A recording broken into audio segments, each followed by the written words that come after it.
I mean, everybody loves that. So like every novel is about the rural landscapes, or like New York City or something. And like for a while there, that's just like all they are is like regions. And I guess that's back pre-internet, before every region became like almost identical to everything else. Like back when, like, if you went to Mississippi, like you couldn't understand what anybody was saying because of the accents and shit. So, I mean, that happened to me once in Tennessee. I was like stopping at a gas station and I was asking for like $60 on this one pump. I was like, yeah, 60 on this, and then she was like, "You saying 60 or 16?" And I'm just like, 60, and she just looked at me like, and I was like 60. Like that's how I had to communicate it, like, Yeah. because of my fucking accent. Rip up some Nicorette before it starts. So I don't expect this will be an especially long one. It could be if we go off, but I mean, how much can we possibly say?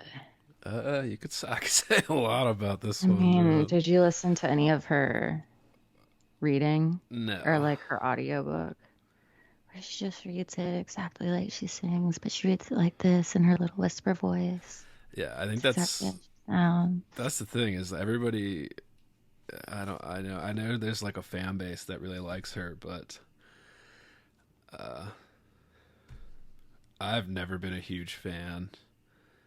Yeah, I know what you mean. I know. I mean, it's gonna sound bad me saying this, but I don't mean it in a bad way. Like, it's mostly women and gay men that love Lana Del Rey, right? Like, so it makes sense that I don't like. It doesn't really hit me in that sweet spot like it does women and gay men. But She's okay, but a lot of it is like, I don't know, I get sick of her style really quickly.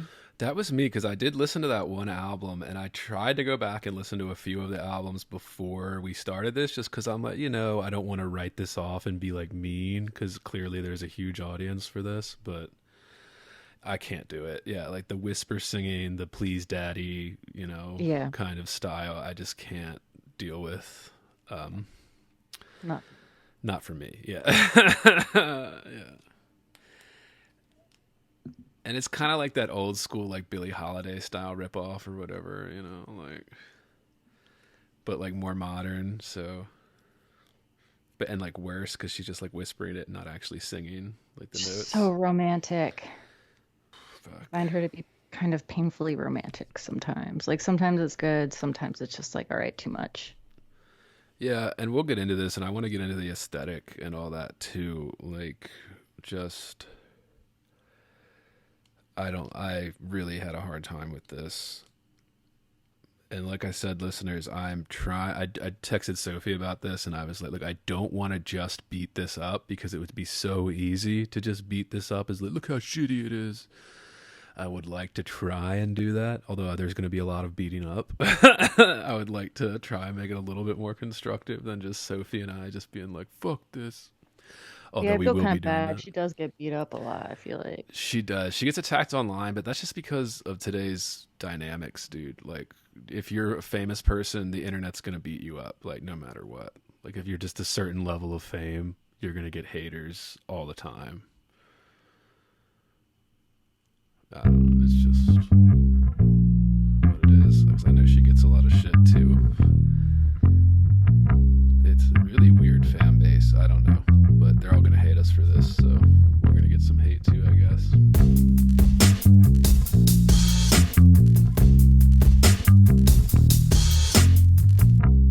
Heavy. Bored. Heavy. I am heavy. Bored. I may say that the male is entirely hostile. No! Resources. Life, friends, is boring. We must not say so. You're good. Yeah, I'm good. This is Heavy Board. I'm Andrew Whitstop. I'm bored. And today we're doing Violet Bent Backwards Over the Grass by Lana Del Rey. Lana Del Rey, Lana. Whatever. And this one was published by Simon and Schuster. Simon and Schuster published this one, and I'm trying to get the fucking title page, but I think it was put out in 2020 here. Yeah, it's on the back here. Simon and Schuster, they put it out in 2020. I don't know if she composed this over the pandemic or what, but it seems like a dumb little pandemic project. Yeah. Oh, I take it back. I'm not bored. I'm just tired. Yeah. Sometimes there's not much difference between the two. Yeah. And so we had the same version of this. I have the hardcover. Soph, you read online version, you said? Yeah, I read the ebook. The hard copy is like $21.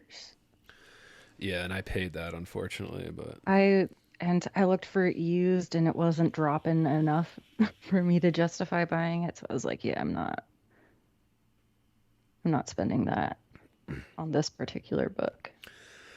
yeah, I dropped the $20, listeners, to buy it, and Well, keep in mind also a lot of the pages are like her photography. yeah, calling it photography is generous, but yeah, like it's like, yeah, I regret spending the $20. This is one of the few books I probably regret owning. This and the trees.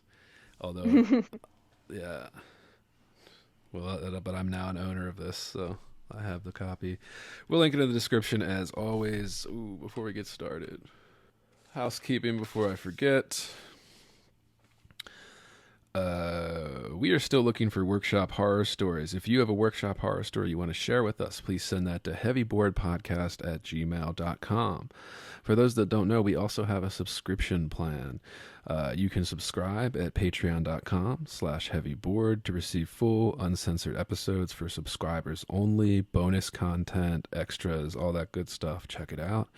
If you can't afford that, don't want to do that, there are other ways you can support us. You can subscribe, share, like any of our YouTube channels. That helps us out. You can leave us a 5-star review on Apple or anywhere else you get your podcasts. That helps us out. It's a free way to support us. We appreciate it. And of course, everything we cover is going to be linked in the description. And I think that's it. Heavy board. All right. Where do you want to start with this? Should we just do like a celebrity poetry kind of preamble? If you want to, I mean, what other celebrities do we have? I mean, the only one that immediately comes to mind is James Franco. Franco, I actually own his book too, but like, just for listeners that don't know, maybe some of you that listen to this probably do know if you're a book person, like, you know, celebrities, musicians for a while have always been putting out these kind of little like sad collections of mediocre poems or just straight up bad poetry.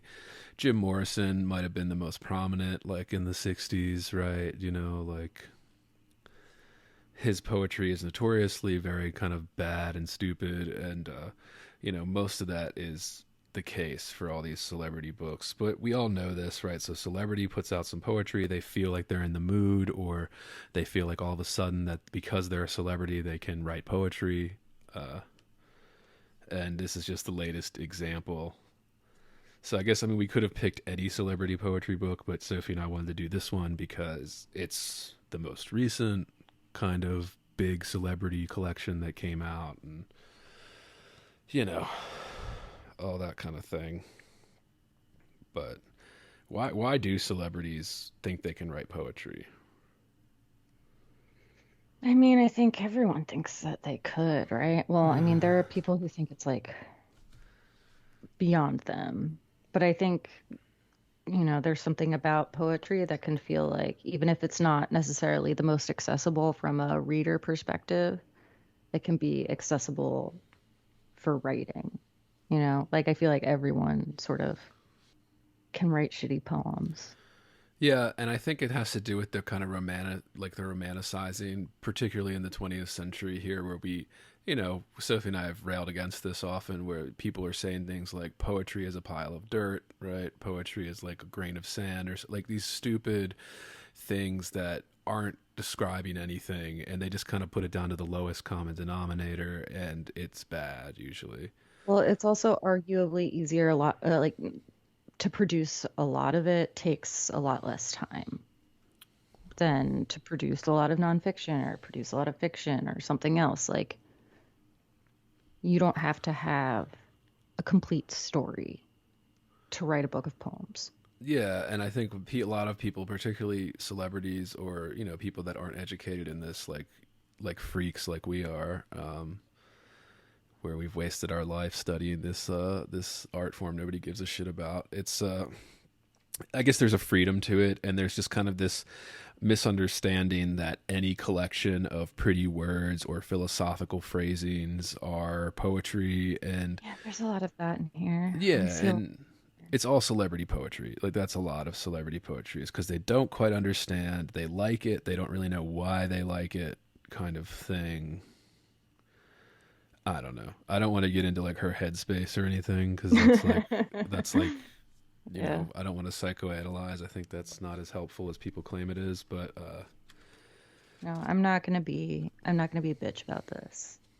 Decided that coming in here. I'm not gonna be a bitch. well, because if we're a bitch, it would just come off really mean, and we don't want Or it I'm to gonna be. actively try not to be. Yeah, I think we still will. Like, I'll bitch once we Oh, start I'll getting into definitely, this. I Yeah, definitely still will. I will. I have a few But it's the notes. decision not to be. Yeah, we're consciously trying not to be listeners. So when you hear us slip into it, I went to a party, came in hot, made decisions beforehand. My mind made up. fuck me, daddy. Yeah. Fuck me, daddy, please. Yeah, okay. I'm already getting me with the fuck me daddies. All right.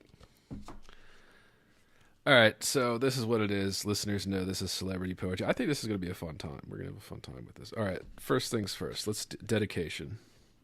What do you think? What do we think of this dedication? It loses me at worn, warm hands. What? It lost me at worn, warm hands. Yeah. Dedicated to whomever's warm afternoon hands. I'm sorry, afternoon hands. Come upon these pages, wherever you may find them, and that you may remember that the world is conspiring for you and to act in a manner as such. So dedicated to everybody. She's an every man's poet. Who knew, right? Lana Del Rey's lifestyle is just everybody's. Yeah. Dedicated to whomever's worn. Yeah. What do we think? I don't know. I don't love it. I mean, like, it's nice on some level. Like, I get it, you know. I feel like there are a lot of dedications out there like this, but I do wish, like, I like the second part of it. I like the ending of it. I wish that we came into it a little bit differently. I don't know. I'm being nitpicky. I think it kind of sums up this entire book, is just kind of how bland, and I think this is what a lot of people think art is, this kind of never-ending universal expression or something, and for whoever, whenever, and it's just, I think that's just a misunderstanding. It's kind of an elementary understanding of art, and particularly this very old art called poetry. But yeah, I think it just kind of sums it up. And for listeners that don't have, I have the hard copy. I don't know if you could tell on yours, so, but it appears that most of these are pictures or images of typewritten pages, like old school typewriter Yeah, I mean, pages. I can't really see that, but it does look like a typewriter text. Yeah, and I think she specifically said she did this on a typewriter. Again, people for some reason, I know a lot of writers that do this. I'm sure you did too, Soph, and MFA and stuff, where like they romanticize this dead technology as if it like makes you a better writer or something. Nobody Nope, did in your never did. program. Oh, no, people Okay. did. I did not. Yeah, I was gonna say, Never like, felt that way. there were people I knew that like collected these shitty dead technology, like these heavy, shitty old I mean, things they that can don't be work cool. anymore. Like, they can be interesting to look at. I'm I could sure it would see be some of fun to them. like type on it for a minute. I think I'd probably get sick of it really quickly. Yeah, and you can kind of see that on this, and I don't know if Sophie, you can see that on your version with the digital pages, but you can see how like you can tell that like the lines are crooked on the page because of how you load the paper into an old machine like that. Yeah, no, you can't tell in the digital copy. Yeah, like some of the lines are just not straight across, and this is something that you would see in a lot of typewritten pages if you go back and look at old typewriter pages like this. But it's because there was no auto aligning and things like that, so you had to align it yourself, and it just ended up that way, like a little crooked here and there. But yeah, and I don't know if that's because of the pages, like how the paper was loaded into the machine, or because of how they photocopied these pages to like kind of make it into a PDF that they could print and and bind in a book. But there's that too, listeners. So you get and I mean, this was, look, I'm gonna like when we were in undergrad, this was like a trend, right? Typewriters and people doing typewriter poems. And this coincides with Instagram poetry. This I see a coincides. lot of this on Instagram. I see a Right. lot of it on Instagram. And it's this kind of pretend that if you Like use these little this, tiny 3-line yeah, typewritten printed uh, page, yeah, poems that are just like 3 lines long. They're not really poems yet. They're just like a single sentence that's saying something that your teenage self thought was like poetic, but isn't. yeah. I And see a lot. yeah, and I think teenage is a good description here. It's very juvenile usually. Again, because it's assuming that this dead technology adds anything to your work because it doesn't, right? You might like the aesthetic of it. Like Sophie said, it's cool to look at on somebody's shelf at a house party, cocktail I mean, I can party. understand why it can be useful in that it forces you to like go back and start typing it over. Like, you can't just go back and hit delete. Right. So I can see why for drafting, some people might rely on it that way to act as a kind of, I will always do the next draft, but It's yeah. incredible that people romanticize this. Like I know, George R. R. Martin has this dumb thing where he only writes on this like 1990s word processor, and you have to like special order shit for it because it's such dead technology. And I'm just like, I get superstitions, I get that, I get rituals, I get that. Like yeah, I use those things too, but I'm just like, if you're going to insist that this dead technology is adding something to your work, like you're lying. Like it's fake. It's not real. All right. Like the tool is one thing, and I get people don't want to have to learn to use a new tool, but like as if a word processor on a modern computer is so much different than a fucking typewriter. Like it's objectively better. Like it's objectively better. You can delete, you can highlight, you can change. Like it is so much better and faster and less maintenance. And I just don't understand. I mean, why is that? I mean, why do we think that this like these typewriters are romanticized? I have no idea. I could guess. I mean, I think they just like some people associate it with some other era of writers where I don't know, maybe they can like think of famous writers and they have like, it just makes me think like people who really loved Midnight in Paris. Hmm. I feel like it's those people, like people Yeah. who sort of fantasize about the writing world in that way. Right. Or like I should have lived in a different time. I And then should have lived in a also, time where it was much harder to type up your manuscript because typewriters are just so romantic. Like, yeah. And I get it. Okay, the clacking, you get to hear the progress, right? You can hear it. The famous photos of, dude, like every writer hunched over the typewriter and cigarette hanging out of their mouth or whatever, like the kind of famous photos from that yeah, part I of the. really think that's all it Yeah. is for the most part. And this is a good example. The reason I wanted to talk about it is because I think this is a good example of people like not really understanding what they're doing, but thinking that this aesthetic, being just in this kind of ether of an aesthetic, makes art. And there is some truth to that, right? Sure. But like, I just, this is a good example of this book uses that aesthetic to make its own art and it fails. Like it's not doing that. It's relying on this stupid little romanticized notion of typewriters and things like that and coffee stains on manuscripts. There's some of that put into this. And It's authentic. yeah, it's this very performative, I think, performing what a poet should be. And it's almost, I mean, really, it's insulting. Like,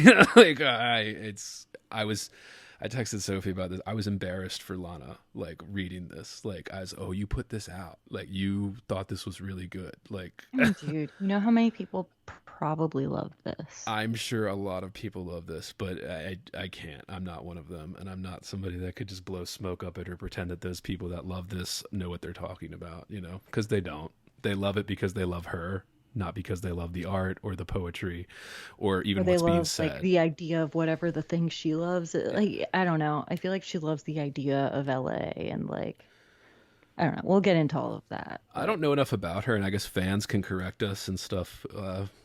But I mean, wasn't she like somebody's daughter, like a famous person's daughter? Isn't that how she got her start? damn, I don't know. Because it's not like she was like a great singer and somebody saw her in a club in LA and was like, you should record an album. Like, you know, I think she was just somebody's like daughter. And I mean, this happens all the time. People get mad at nepotism, but I mean, nepotism's a part of life, okay? You know? And clearly she's doing something right. She sells a lot of albums. People like her Oh, I was stuff. so But, into the whole Nepo babies thing. oh, the most recent, that New Yorker piece or Yeah. whatever. Yeah. I mean, I didn't even read the piece, but I was just like, yeah, I'll get into this for a minute. I'll look them all up. You know, we talked about this. I mean, the Nepo, people are mad at nepotism just because they're jealous because they think they deserve it and this person doesn't. And maybe they're right, but, you know, that's just a part of life. So there's always going to be nepotism. There's always going to be Nepo babies being put in places that don't deserve We it. have yet to determine What are you looking up? um her father was a copywriter and her mother was an account executive at Grey Group. So I thought wrong then. Yeah, I don't think she actually is. But it's like that very kind of like, you know, people that know this already know that, but her music's kind of like that Nora Jones kind of stoner girl music. Like, it's basically what it is. Yeah, but it has a very, very specific, I don't know. Yeah, but without singing. Yeah, like Nora Jones would actually sing. Yeah, it's like Elliott Smith with like his whisper, like his whispering Yeah. singing. That's like really intense whispering. It's like like a raspy whisper because you're trying to whisper really loudly, but you can't. And even, dude, like when I turn to the title page and it says "Violent Bent Backwards Over the Grass" with these weird capital letters in typewriting print, I was just cringing, dude. I was cringing from page one. I was cringing from the little, like, you know, the dedication. I was cringing from her little blurb here in the pocket of the book, where she says, "Violent Bent Backwards Over the Grass" is the title of the poem of the book and the first poem I wrote of many, some of which came to me in their entirety. Yeah, it seems like it, yeah. Which I dictated and then typed out. So she dictated these into like a little, sure, her cell phone, her iPhone, and then typed out on her little typewriter. And some that I worked laboriously picking apart each word to make the perfect poem. They are eclectic and honest and not trying to be anything other than what they are, and for that reason I'm proud of them, especially because the spirit in which they were written was very authentic. Authentic. I didn't even read that. Authenticity. It's part of the book jacket in mine, so it might not be in the digital version. With these dumb kind of 1940s space photo. Yeah. Yeah, dude. The photos, and this is like a picture book Look too. at my double oven. Yeah, and this is like a picture book. Like that's part of the reason I think it's so childish too. It's a collage. This is a collage of aesthetic that she likes, and it's not really art. It's not really if it is art, it's not a successful art piece. It's just kind of a collage of whatever the fuck she was feeling at the time. And like she said, like in this blurb, like they're honest, they're eclectic, and they aren't not trying to be anything other than what they are. And I'm just like, they are though, right? Like they're trying to be profound.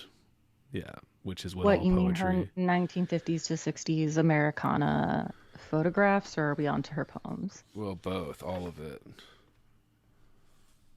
I mean, yeah, I I kind of get the honest thing, but that's because at some points I do feel like I'm just kind of reading her journal, Yeah, and you I think know? that's a good description. Yeah, the journal. This And is that can happen just like mid-poem. And like there are places where I think and I was talking about this earlier, where she like hit something that could have been interesting to explore but was not pursued in a way that interests me, if that makes sense. yeah. But then there are like just other things that page one, I mean, well, I guess Do you have page page six. numbers on yours? Yeah. I I mean, have. it's the first poem. It's Yeah, just I the have first word. no page numbers, which I thought was strange. It's just, again, I know that's deliberate. I'm sure that's deliberate. If this was It has to published be by deliberate. Simon and Schuster and they don't include page numbers, it's because she didn't want them or whatever. And it just furthers my thing that this is a hodgepodge kind of collage of, smudged iPhone lens photos from like her phone, and she thought it was really cool and edgy or grungy. This kind of, like you said, 1960s kind of hippie where they would take pictures of trash and like the industrial parks, and that became part of an artistic aesthetic. And I But think like this with is this sort of fuzzy, slightly out of focus, right. uh, kind of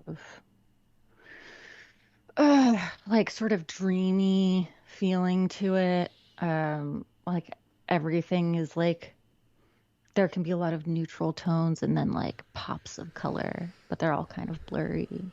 Yeah. There's a lot of like just, I mean, these blurry dandelions in this field of grass, for example. Um, Yeah. And the images are out of focus, right? So they're out of focus in yeah, yours too.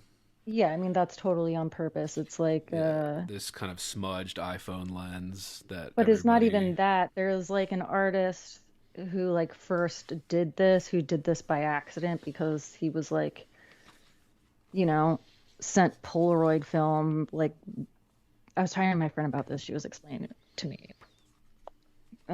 Like this guy who like first sort of came up with this aesthetic, but it was by accident. He was like a painter, and he started taking Polaroid photos because they were just like, here, do something with this. Yeah. And so he took them, but there was something wrong with his film because there had been just something wrong with it, I guess like in transit from one place to another or something or whatever. Right. And he just loved it, like, because it came up with these like out of focus, sort of blurry landscapes that just like looked like blotches of color. And Lana, like part of her aesthetic, it seems to be obsessed with this kind of mid-century, like that one album, Norman fucking Rockwell, right? Like she has the Norman Rockwell paintings, kind of references the kind of Americana, that weird kind of mid-century aesthetic that everybody knows that we've kind of not grown out of. You know what Yeah. I mean? But yeah, you want to talk about this first poem, the title poem? I mean, the only thing I was going to say about it was like, just to use it as an example of like where she'll use capital I and then just shift to a lowercase I, and I'm like, not really sure what this is supposed to be doing here. Yeah, I don't think she knows either, dude. Like they're honest. It's just It's honest. just how I felt. I definitely didn't want to do the work to correct it. It was honest. Yeah.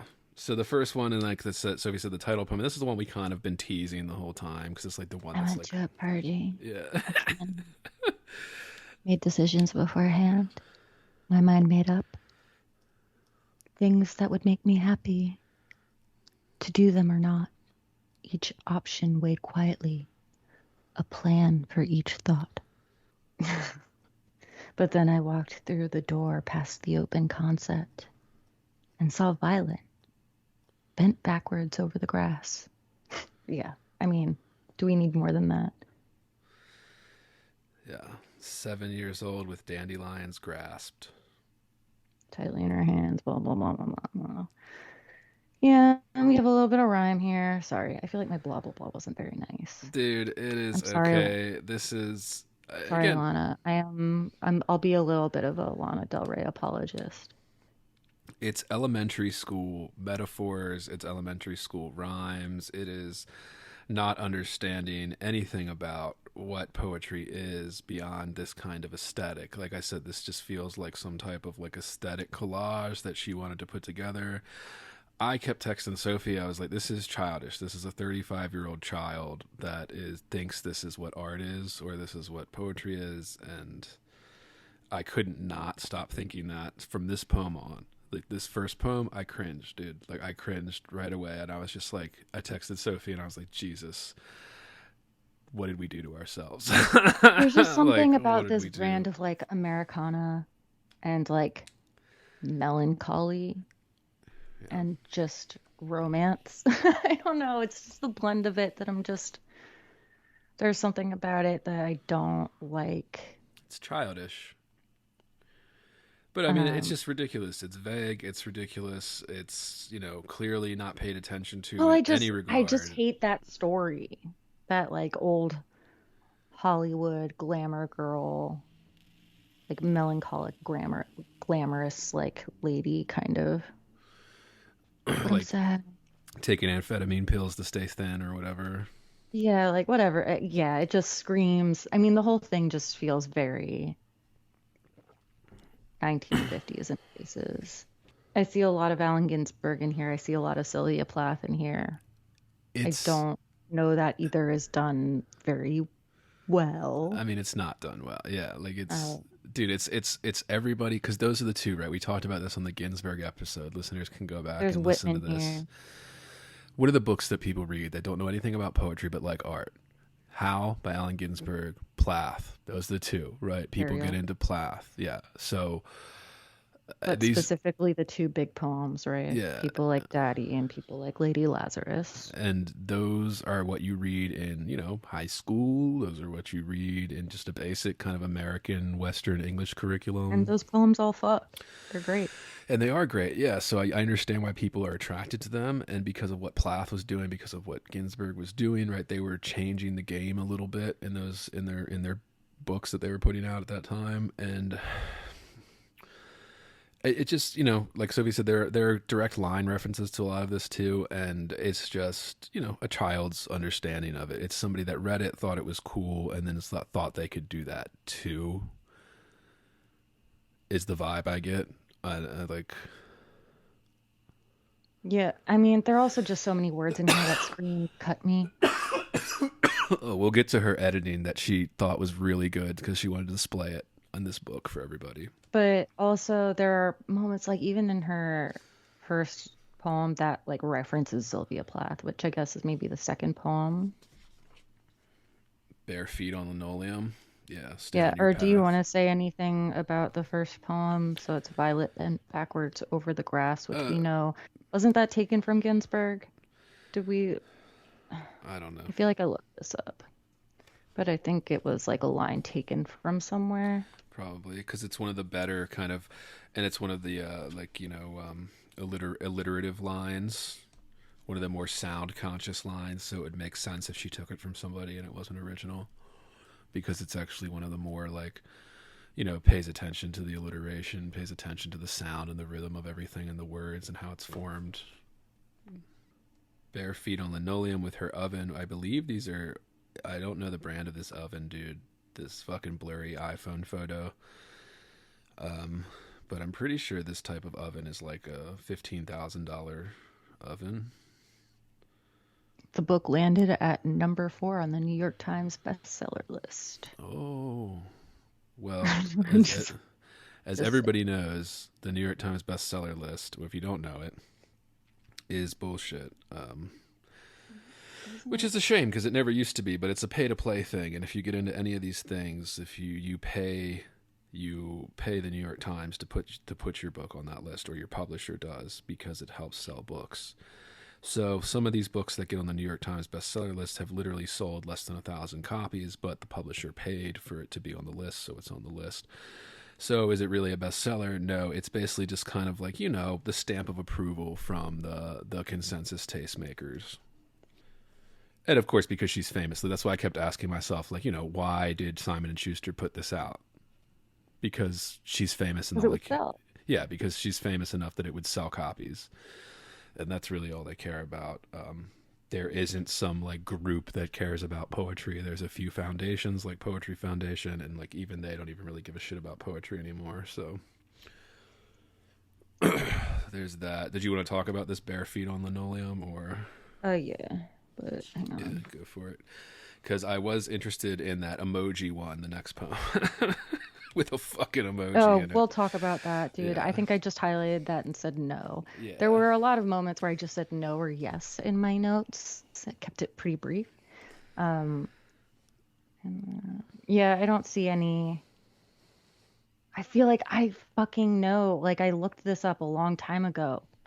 Someone fucking look this up and find it for me, please. I know we have like, what, like 4 listeners, so that's great. We need a little Awesome. audience participation little in work. this. Yeah, audience participation. Help me figure out where this came from. If it came from somewhere, if Violet bent backwards over the grass came from either Ginsberg or Whitman somewhere. I feel like maybe it did, but maybe I made that up.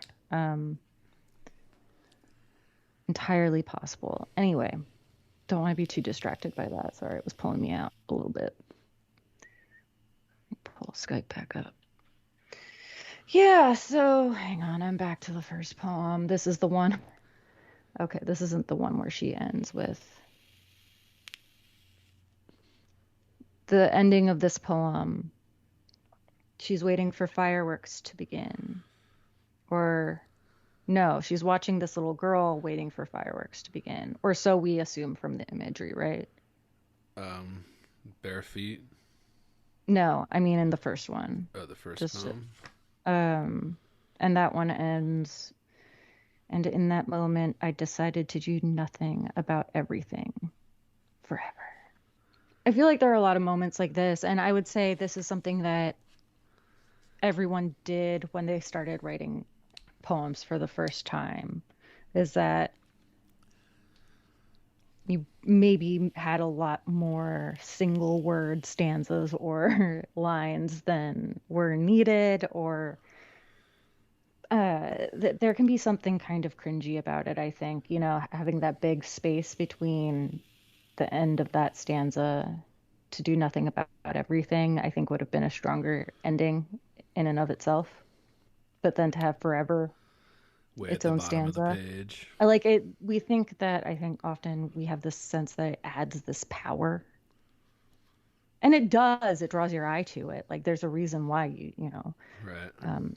if you put a line on its own or a single word on its own in a poem, it's going to draw your eye to it. You're going to assume that it's important for some reason, or there's some emphasis there. This is like the last word of this poem. So this is just like an example of what I would say is like, yeah, it's definitely what I would say is like honest. I think there is something that's kind of like unpretentious about her writing, which I will praise. It's what the kind of a person that doesn't like poetry or understand poetry could be drawn to. So yeah, I see what you're saying with that. Yeah, you can pick up but on it it. also isn't like trying too hard. Like that was one thing. I know that we talked about this a little bit, but like reading James Franco, there was something there that felt more pretentious to me. Well, because he went through an MFA, he went through, he became close with Frank Bedart. Frank Bedart, the reason he got And published still with, is not really a writer. Yeah. Right. And I mean, as far as we know, like, maybe he writes screenplays, etc. But honestly, I don't think Franco is a bad director. Like, I don't think he's a bad director. I don't think he's a bad actor. I think he needs to be in the right role. He's not like a very versatile or like great actor. But these I are think all he's talented people we're talking about Right. today. Just for so poetry. we're all here. But I think you're making a good point, is because like the unpretentiousness is what the kind of people that don't understand poetry can glom off of, because they get turned off by more pretentious work. Yeah. But like it's this idea that like poetry is considered this, that it could be anything, that it could be a pile of dirt, that it could be a stone in a pond or whatever. This idea that it's been romanticized to oblivion. And this is what I always rail against on this podcast. And the reason I say we need to take it more seriously, because it lets people that are maybe very good at one thing think that they can also do this thing, right? And I know we live in a world where everybody believes that they're a political expert. They believe that they're a fucking foreign relations expert every time something trends online. But, it just, really gets under my skin when people think they can do this and then we praise it as if it's like breakthrough or genius. And Well, that's the thing, though. That I mean, there are so many things that, like, there are so many shapes that it can take, right? Like, you don't have to be a master of form. Like received forms is not something that you have to master before being a published poet. sure, You do not have to have read all of the, hottest contemporary poets, nor do you have to have read like all of the sort of foundational poets, whatever that means to you. You don't sure. have to have really read poetry to write a poem. You know, I and that I'm sure we could argue about and blah blah blah blah blah. But like Well, you we could sort talked of about this. Yeah, explain, like I mean, I think even I sort of say anybody that, but I could. Yeah, yeah, you could have some sense of like what rhyming is, for example. Like I'm sure right. we all did that in kindergarten at some point, whether or not you remember. It's like why, we tell nursery rhymes to children. Yes, there's more like formal qualities there. Um, Well, I but I think. do Yeah, think that in that way, while poetry as a form of literature might be viewed as one of the least accessible forms of literature, like one of the least accessible genres of literature, very often, not always.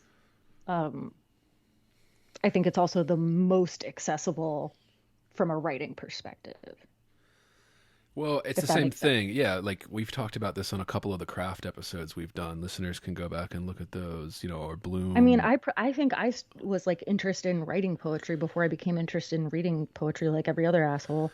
Not Right. every other asshole. There were all the people that came before us that were like great. And like I mean, I also like hear about people that really did have um childhoods that were filled with poetry because their parents were poetry readers or Well, yeah, and we've said this before. Like, yeah, almost anybody can write something that we call a poem or resemble a poem, but it doesn't make it good. Like that's the and I difference. think Is with yeah, something like a story, when you like, have to fill the page from, the West Coast to the East Coast, it's like not, it's easier to tell when it's bad. There is so much you can be missing from a short story that is so easy to pick up on. There is so much more you have to, be aware of when you're writing a novel. There are so many more things that your readers are going to be like, what the fuck if you didn't include something or if it doesn't go anywhere, right? So I think from a writing perspective, poetry offers in some way the least pressure to make something that feels, I don't want to say like the least pressure to make something that feels complete or like finalized, but it kind of does, right? Because also even like authors will publish books of poems and continue to work on them later. yeah. But I just mean Uh, in terms of yeah, she doesn't understand that clearly. I think this is clearly just the base level, and and there like is I also a history of like songwriters who also write poetry, and often we kind of look at them and go, meh, cringe. like Yeah, yeah, and that's there. there's a line here too because we haven't really talked about this much on this podcast, but the kind of line between song lyrics and poetry. There is a line that divides the two. They're not the same thing, although there is relation. Well, we've There's talked about this, yeah, haven't we talked about this with like spoken word yeah, versus of like, course, the written yeah, page? Like there is a certain formula to spoken word. It's meant to be accessible as a performance. It is not necessarily as entertaining on the page, like in the absence of that right, performance, and you know, written poetry that's intended to be read, right? Intended to be heard, we would say, to some, yeah, sounded, however you fucking want to say it. I don't care. God, there was something that Jonathan Culler kept saying that I want to, some fucking word that I kept getting really annoyed at. the I can't think enunciative of it. apparatus, Yeah, there it is. enunciative Enunciative apparatus. apparatus. Um, yeah, however you want to use your apparatus to enunciate. Yeah, stick your apparatus Yeah. somewhere, and I mean, I guess it's not your enunciative apparatus, it's the enunciative apparatus of the poem. yeah. Um, But there is this line between songwriting there and is, yeah, and I think it's very similar to that of anything that is like performance versus something that's intended to be read. And I've heard a right? lot of Is that my it like there's an expectation of performance. It is intended to go with these other elements to create a whole thing, right? It and I also doesn't have to be. I think there's something in lyrics that can allow for more cheesiness, right? Because you yeah, also have these other things. You have you forgive the cheesiness because the lyrics are one aspect of a song. Yeah. yeah, because maybe, just it sounds great. Yeah, or And it that's really okay. works The with sound like, does yeah, come first. It tends to come first in right. music in a way that while poetry really emphasizes sound, it can't be entirely and exclusively reliant on it. And and I like good lyricists. Sophie and I have talked about this. I'm not a big Dylan fan, but a lot of people like Dylan's lyrics, and I think Dylan writes good lyric. He has good lyrics in a lot of his songs. I'm not a huge fan of his stuff, but like, Dylan is another one. They gave him a fucking prize for poetry, dude. Like they said that Dylan writing lyrics was the same as writing poems, and that still gets under my skin. Listeners have heard me Yeah, I mean, rant I about think it. didn't it like famously get under his too? Like I I, didn't he continuously say that he was not a poet? Yeah, but he was very strange, and I think he gets a He lot was of also, credit yeah. for being that kind of strange. Like people pretend that like being strange or being like an asshole is also artistic, and sometimes it is. But like, you know, for him, I think when he won that prize too, he was just kind of like, what, like. And I know I've seen interviews with him during that kind of Dylan revival, and they made that movie and stuff, and like he always famously said he hated the word poet, like kind of thing. I don't like the word poet, blah, blah, blah. And, he just fucked with people, basically. It's the Yeah. reason that Dylan always pissed me off in interviews is because in the 60s, there was this aesthetic that, like, fuck everything kind of aesthetic, and like everything's a joke, and that just that's just not my personality. I can't stand that. I don't think everything's a joke. I take things that I like very seriously. Like kind of but yeah, we're way off topic. We're not way off topic, we're right on topic with the book like this. But do you want to hit Bare Feet on a Linoleum, or do you want to keep I going? meant to. It's Because like, it is the first Plath mentioned, so did you want to talk about that? I mean, yeah, well, I'd be curious to know what you thought, first of all. I mean, I thought everything in this was pretty awful, but yeah, stay on your path, Sylvia Plath. Don't fall away like all the others. Don't take all your secrets alone to your watery grave about lovers and mother. Watery Hmm. grave. Yeah, okay, so you hit it on the head. Yeah. Watery grave was what I really, really, it was the thing that instantly screamed to me. I was like, no, I was like, hold up, did she drown? Yeah. Like, I mean, not that that like matters that much. It's just like, why say watery grave here? So like, oh, she was sad, so it's watery. She was crying. Yeah. And I think Uh, that's again, it's an example of not understanding what imagery is. But then you do have the picture of the oven. I get she's trying to make the connection of, okay, how did Plath kill herself? Well, she put her head in a gas oven, right? yeah, but I don't think it was a watery one. No, it So wasn't. Yeah. I think that has a specific context. Yeah. Not that like it, she does talk about like being on a boat at some point. And there is this thing about like the glamour of some of these poems, like I'm on a boat to Catalina for no reason. I'm like, shut Right. up. Right. Because she's a millionaire songwriter. So Don't like show me this she's picture of your double fucking oven. like, 6 burner, your like $20,000 French oven. Yeah. like with a shitty like paper flower on top of it. Yeah. It's interesting. And I think that's what she's going for. She's going for that the mid-century aesthetic where we put something very expensive and beautiful with something ugly like trash or fake flowers or cigarette butts or something that was a very 19 kind of 50s, 60s, mid-century modern type thing. And I think she's trying to tap into that, but I think she's just so bad at it that it comes off as cheesy. Like I said, I was embarrassed for her reading this. Like Well, like I there's know something that she's comes probably off not as a little bit embarrassed. cheesy. There's something Yeah. that comes off as like slightly out of touch, but also I don't think in touch is like what we're going for here if you're really in that like LA, Right. Hollywood, like fame, melancholia kind of Yeah. space. Yeah, and it works. I understand because it works with her overall brand kind of thing. Although I know she wouldn't call it that, but it is kind of like a brand, right? And like I said, I have friends that I know would get pissed off at me for saying this because they love Lana, they love her shit. But But like you can love her yeah. music and think that her poems kind of suck, yeah, you know? just like most celebrities. Like I like the Doors, but I'm not going to sit here and tell you Jim Morrison's poetry books are good. You know. I think Lana has good music, but like again, See, I don't even like the music, but I I think don't love her music, I'm you just know? not Like the I don't audience. Yeah, I'm not the audience for it. I just Cause don't think she quite uses like I want more range. Like I yeah, mean that sounds like shitty. She's obviously very talented and very beautiful, like great voice. It's just like, yeah, it's not. It's just the all quiet all the time. You know, it's like Coldplay, but for a different kind of girl. yeah. But anyway, I've moved on now. Yeah, there were just a lot of places where even like the rhyme was like a little too loud and then sort of falls away, or where the rhyme is just a little too loud all the way through the poem, where it's not even like so incredibly egregious. It's just like, oh, you know, you could have really fine-tuned this and like you could have eliminated this one instance of this rhyme and it would have kept the rhythm. And I have an example of this somewhere where I just like took exchanged a word. And I was like, yeah, this still, you know, it like it when you have too heavy of a rhyme, sometimes it feels like it's hitting you over the head with it. But the You know, thing like is I like it don't think gets she understands it. Like I don't think she understands rhyme. Like I don't well, think I think what happens is like, you know, you read someone like Sylvia Plath and you are also like, you know, understandably a songwriter, right? There is a lot of need for rhyme in songs. Um, and if not rhyme then rhythm.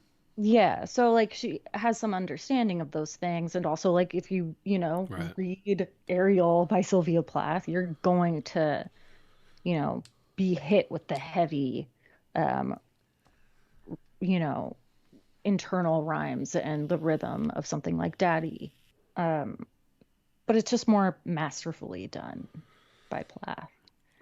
Yeah, And because here it feels like it's just not quite refined. Again, I think the content is like unpretentious, and that is, I'm not like trying to use that as a stand-in word for like dumb, you know? Like when I say unpretentious, I just mean juvenile. it doesn't like, you know, it doesn't feel like it's trying really hard to be a certain kind of, you know, poetry, right? You can like sort of tell her obvious influences like yes, Ginsberg, yes, Sylvia Plath, yes, Walt Whitman. Those are all really obvious, and if you're an American writer, you are probably in some way, whether you know it or not, influenced by those things. Yeah. I mean, I guess if you're a poet. Well, the thing is that like I don't think this was done with like a lot of sweat and tears and blood. I think this was done as like a hodgepodge. "Ah, I'm bored," kind of like collage of bullshit with these kind of Yeah. vague connections, and Um, that's really why. So like the rhyme being inconsistent, like I didn't expect it to be consistent, dude. But like No, neither do I. And it doesn't have to it's be necessarily, but when in the same poem, sometimes it's like, whoa, that's a really heavy rhyme to shift out of it for the entire rest of this, right, like, yeah. you know, several page long poem. And she doesn't understand that aspect of it. And like I said, look, I like songwriters. I like good lyricists. You know, listeners, I don't think I've ever gone into it. I love Modest Mouse, one of my favorite bands. And part of why I like them is because Isaac Brock, I think, is a great lyricist. But he doesn't try to put out books of poetry, right? Like, he understands he's writing song lyrics and he's very well read. And even the name Modest Mouse is from a Virginia Woolf book. He likes to read and all that, clearly, even though he's a high school dropout. And I'm a big Modest Mouse fan, that's why I know all this shit.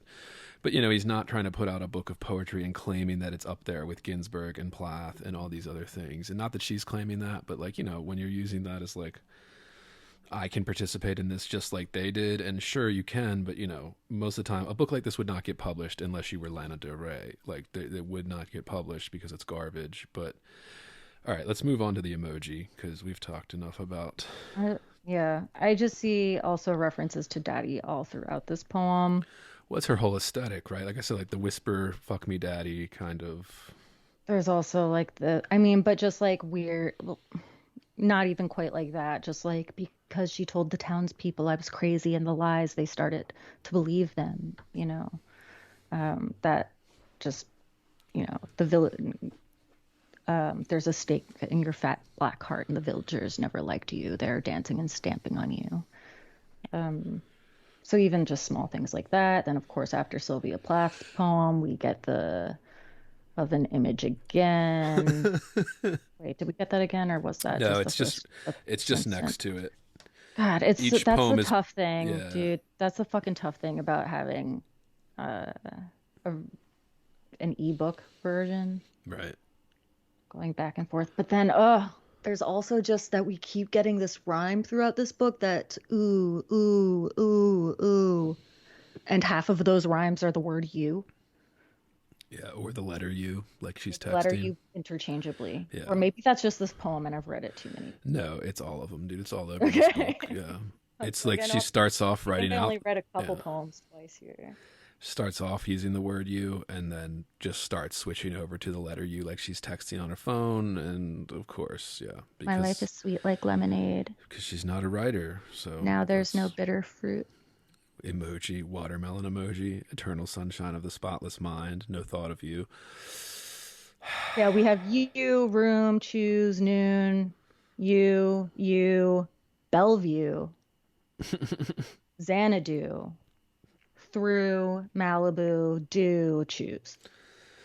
Yeah, and those are all very inconsistent. Like Sophie read off the end rhymes, but these are like some of these are single sentence stanzas, some of these are It's like that doesn't particularly bother me. Like the overall structure itself doesn't bother me. I think the end rhymes are like whatever. You stuck to one single.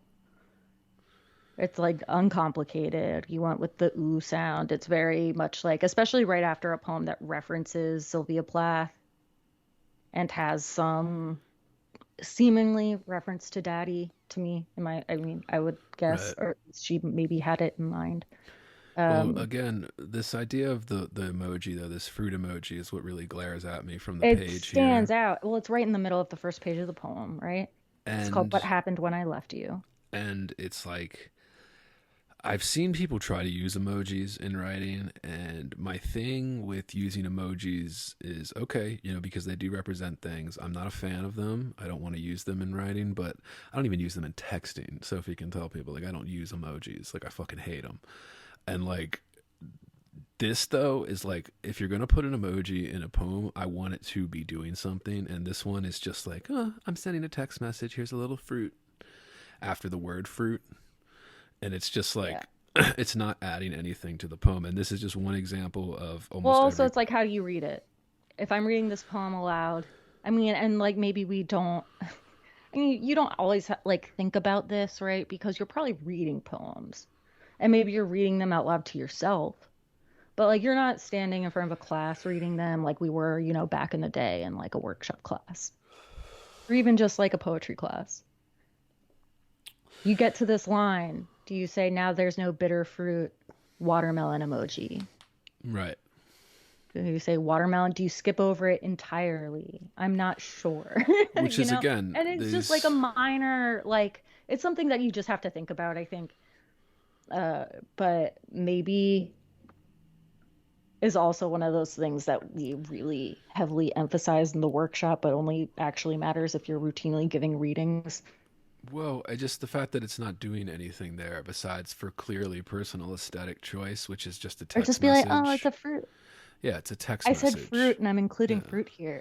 So now, It's so now everybody that texts can be a poet. Like that's literally the problem with the romanization that I'm always railing against. Is if you send text messages, you can write poems. It's like, well, sure, you can write poems, but they're going to be bad, right? Like even if we agree with that, like it's like, well, they're going to be bad, and this is just another example, not just structurally, but just like of aesthetic overall else. And I understand that I like aesthetic. I think aesthetic's important. I just think this is a very half-baked aesthetic. This is a very, she's not even aware of what she's doing. It's a collage. It's a hodgepodge. It's a little like art project, like while she was stuck at home during the pandemic or something. I don't know. Like, but yeah.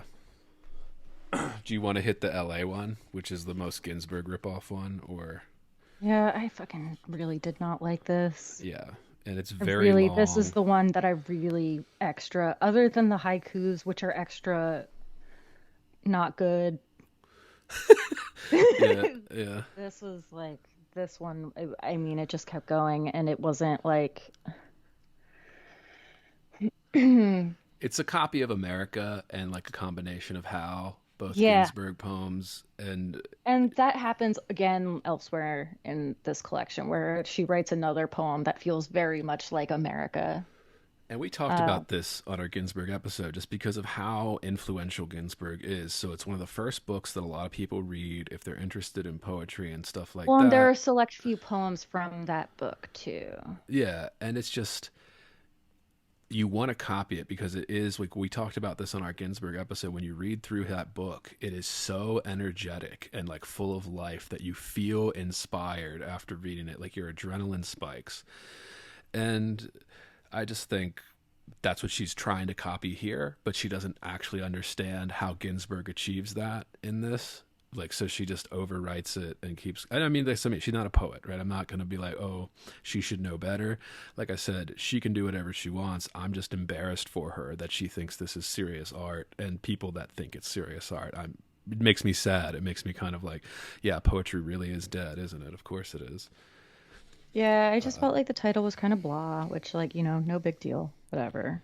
There are lines that I like, but not as part of this poem as it stands.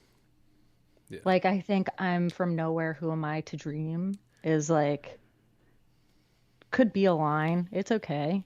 It's not the best.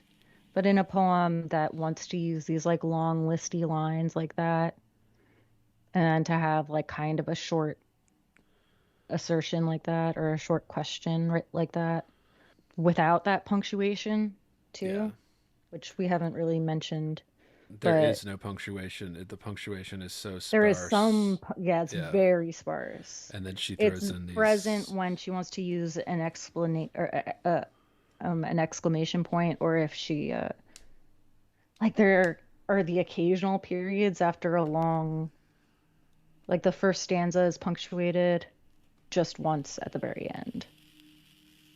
Second stanza, not at all. Third stanza, Yeah. at least two Again, two just instances. more evidence that this is just, yeah, like an amateur kind of high school art project, including the photos and stuff. I mean, did you want to say anything specific about this one? Because, like I said, I was really. No, there's just a lot of this like private jet for one, like sad rich girl aesthetic that I Yeah. don't, and then I never had a mother. Will you let me make the sun my own now and the ocean my son? And this on the one section where it's LA, but she's extended it out to be like LA. It's just the way it's written is la. Like that's Yeah, the way I it's know. written. La, I am who I need to. I am. Who am I to need you when I've needed so much, asked for so much, what I've been given? I'm not yet sure. I may never know what either. I may never know that either until I'm dead. And there's even little edits on this one too. There's like Yeah. little whiteout section again because she's using a typewriter for aesthetic reasons and no other reason. And then there's a little bit of like a pen gone in to cross out of like one typo. And again, I want to. Maybe this is a good time if we don't want to talk about this poem to move on to the edits that she put in here, the two versions of a couple poems side by side. Which again, I thought was an error. I thought it was like an ebook error. And so I just like skipped right over it. I was like, Yeah. oh, well, they fucked this up. You might as well skip over it because Well, I did. yeah. And we get like these images. Tell me what I missed, Andy. These images, like as we move through after the LA poem here, where it's just a ripoff of America and Hal smashed together, and again a really elementary understanding of that. They have these blurry photos of the Paramount Water Tower in LA, like kind of LA landmarks, and like a shitty kind of row of houses with the big, radio tower, electrical towers in the middle of the neighborhoods and stuff like that, like kind of like lower class areas, poorer areas in LA.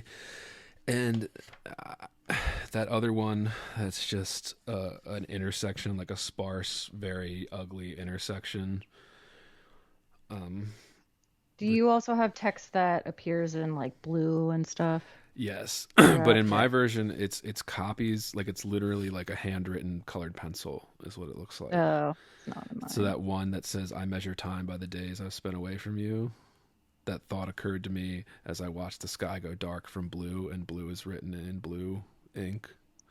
Yeah, blue is typed in blue ink here. It's just in a slightly different font. Yeah, because it was handwritten, and I think for the digital version they'd probably doctored it a little bit. But There are handwritten images written right, in and like crossouts. right. There's some of that, and I wanted to Like, get to okay, fuck the land of a thousand fires. More yes. shitty imagery, more shitty imagery, more shitty imagery, and let's get to Never Land, to Heaven. yeah, I hated Land of a Thousand Fires. That's on Yeah, there.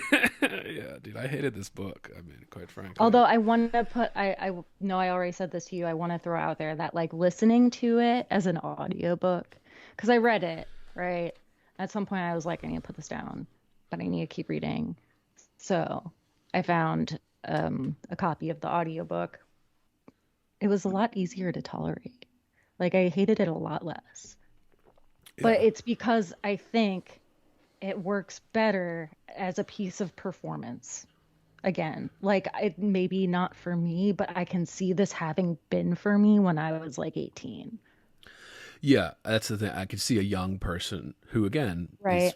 almost But entirely like ignorant of again, poetry, enjoying this and getting better something out as a of it. performance when you have her voice reading it, when you're not just like looking at every change between you and you just the letter, like small things like that when you're not seeing like looking at the crossouts or looking at the handwritten notes. And I get some of that, right? Like we do see some of that stuff in poetry. We've seen that kind of thing from Anne Carson, except that was like a huge project and part of the aesthetic for an entire book that was not just a book of poems but also kind of an art book. And it's like kind of hot shit. Like it's Right. kind of um And this is like, I assume she took this, like, I didn't know this going into it, but then I later found out. But when I was reading it, I assumed that she took all these photos herself just because of how shitty they were and like how non artistic they were. Like, that's they're, what I just was assuming too, yeah, but I know that there is something in the back that credits someone for they, some amount of art. because it's mixed in with her smudged iPhone lens ones, like, and then it's mixed in with like archive photos from the 50s, 60s. Yeah, and well, we see a lot of that. I knew that they weren't. Once we got to just images of people reading that are in black Right. and white, I kind of Yeah. knew that we weren't just looking at her pictures. Yeah. And they're like 50s, like garb and Just dress. like And people yeah. reading, Yeah. pretty much. People, I read, look at my Pretty people poetry. read. Yeah, okay. And Never to Heaven. So the way it's set up in this book, in the printed version here, listeners, is we have the original version with some edits handwritten in, and then we have the retyped version with those handwritten edits put into the poem. And I'm just going to say that there are two instances where there are added lines, and that's pretty much it. That's the extent of her working very hard on this to make them as good as they can be. And they're set off side by side here again because I think this is a look at me Oh kind fuck, of. this is the one I just kept scrolling and I didn't realize. I made notes like, why is this the same? Did she use this line twice? And then I realized I was reading the same poem. Twice. And I think, like, my question is, why do you think this is here? Why do you think she showed us like the original version and then an edited version of the same poem? You And, be know, generous. We don't have to be mean about it. But yeah, I'm thinking if I'm being as generous as possible, why would you put this here? um, to show my thought process. Right. One. And I she mean, thinks but like, that's, I'm yeah. gonna, like, because, I'm famous and people want to know what I Right. think. And people Exactly. want to know how my mind works. And just like, Or look at how much if work I'm a I put in. writer, I'm hanging on to two copies of the same poem because I think there's something I'm hanging on to Right. in each of those. Even Right? though Like, it's I the think same they're both thing. Yeah. good. But this one, I would say, like, yeah, there's just not what has really changed, right? We have Not much. an addition, Two additions. two minor additions, Yeah. and one small cut. Yeah, that's it. It's the magic of the nowness, which is the solution to most questions. The magic of the noun. And that's why I just I think think I was like, next. I think in that one I just wrote nowness. Hate this. and I think this But one, there's a couple poems where she has this, where she has like an original draft and then like a very slightly, barely edited draft that she thinks is a lot better. I think this sums up the book for me, where it's like, this is the best she can do, right? Like, this is clearly the best she can do, and she thinks it's really good. And that's why she wanted to have these in here, to show us how much work she put in with this, that she took it seriously. And again, I think it's elementary. I think it is childlike. I think, like I said, I just couldn't help but be embarrassed for her as I was reading this. And I'm sure she's not embarrassed by it. I'm sure she's proud of this, but it's just, it's not there. It's laughable. And like, me personally, I would not put this out under my brand, but like Sophie said, she's famous and the book would sell even if it sucked, but which she has it faith does, in so. man in times like these. Yeah, Just like that's what I mean. Like there's something very accessible about that, right? Like yeah. there's nothing really dissenting, or not that you have to be, right? Like not that you have to be against like the status quo, like as because you're a writer or some shit. Well, right. I Uh, think this is somebody's idea of what a writer would do, because if you look at archive stuff, we've talked about this. Somebody like Elizabeth Bishop, who did serious editing, there's a lot of archive drafts for her, so you can see these poems being crafted throughout the years. And I think this is her way of trying to participate in that, but it's just so bad and elementary that it's like a child trying to impress their parents. You know what I mean? And it's kind of like a pat on the head, I kind mean, of. is there something unimpressive to us about it because there's just this like it's a melancholy that's like it's like a famous melancholy. It's like I'm famous. I have all of the things, but I'm sad. It's not so much the content that although the content is pretty vapid, I would I say, but mean, the I'm content not. really kind of turns me off, but Yeah, it's like it's not. I don't know. I think there are moments where maybe I'm being unnecessarily bitchy because I'm just like, oh, you're like talking about being sad on a boat to Catalina. Not that she has to actually be on a boat to Catalina, you know? but I bet she brought her typewriter to type it out. Yeah, I'm sure. Yeah, yeah, And there's lugging just that all of thing. this like skylines. Like there's something about just this like love, like just so much Americana, so much like American city skyline, so much neon light, like just so much And I think that's identity a, is wrapped up in this like Hollywood idealism. I think that's a Ginsberg kind of nod, where I think that's, or at least an influence, where that's something Ginsberg was very good at, the Americana level in the 50s, 60s of exploiting the Americana skyline and thing to his own metaphor, putting something But this interesting over isn't the top of it. 50s or 60s. And this isn't Ginsberg. Like, this is not as good. Like, this is just kind of a bland redo copy. And that's why I just got, and I mean, really, I just think that like these celebrity poetry books are part of the larger example as to why poetry is so dead and unimportant and nobody cares about it. Even the presses that supposedly claim they do. But yeah, this is the first of many examples of that. And yeah, it's not good. My problem with it is just that it shows how little thought was put into it, even though they think it was, or she thinks it was a lot of thought, I'm sure, you know?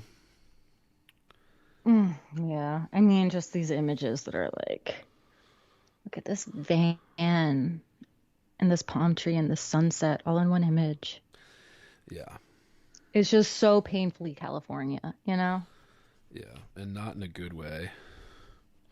California. California. And since I live like kind of like I live close to LA, like I'm like three hours from LA basically. Vegas tries to copy a lot of the LA aesthetic because we get a lot of LA tourists who come here all the time, like for a weekend trip and stuff.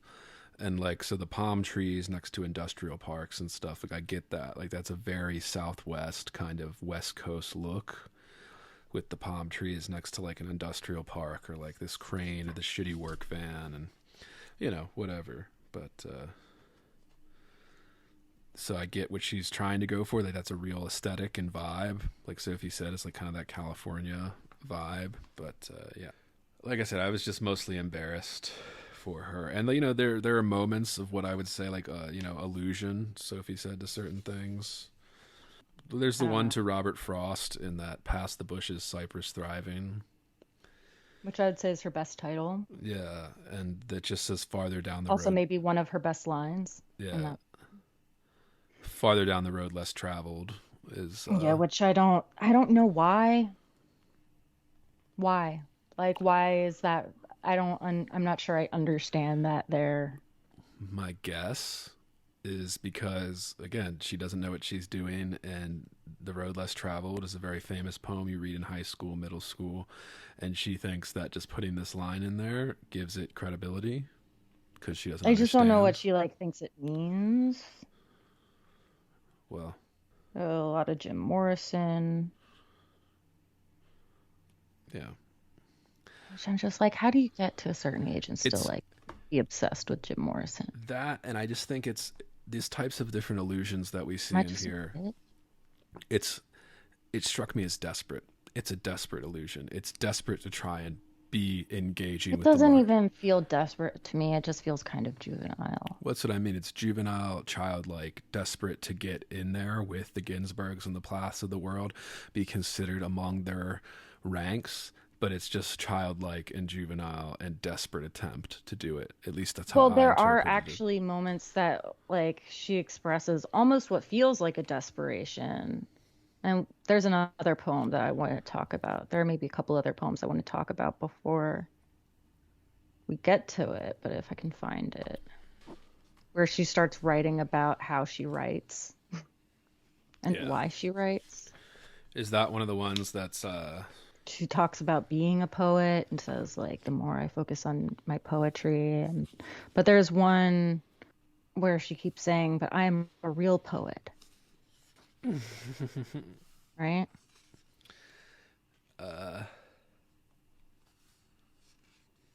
yeah, I don't remember which one it was. Do you? Is it Salamander? Yeah, Salamander. It's toward the end. You see, I'm a real poet. My life is my poetry. My lovemaking is my legacy. My thoughts are not for sale. They're about nothing and beautiful and for free. This was not for free. I just want to throw that out there. I did pay like $15 for these thoughts.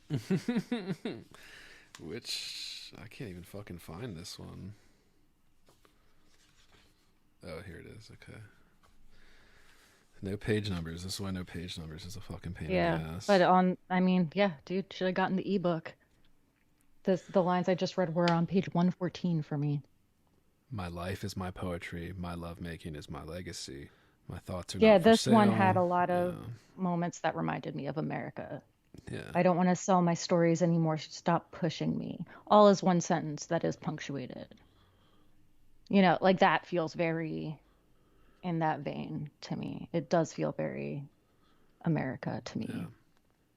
Yeah. I'm a real poet. And this is I think this whole book is like summed up in this too. My life is my poetry. Okay. Yeah. My lovemaking is my legacy. And I think that's a good line. My lovemaking is my legacy.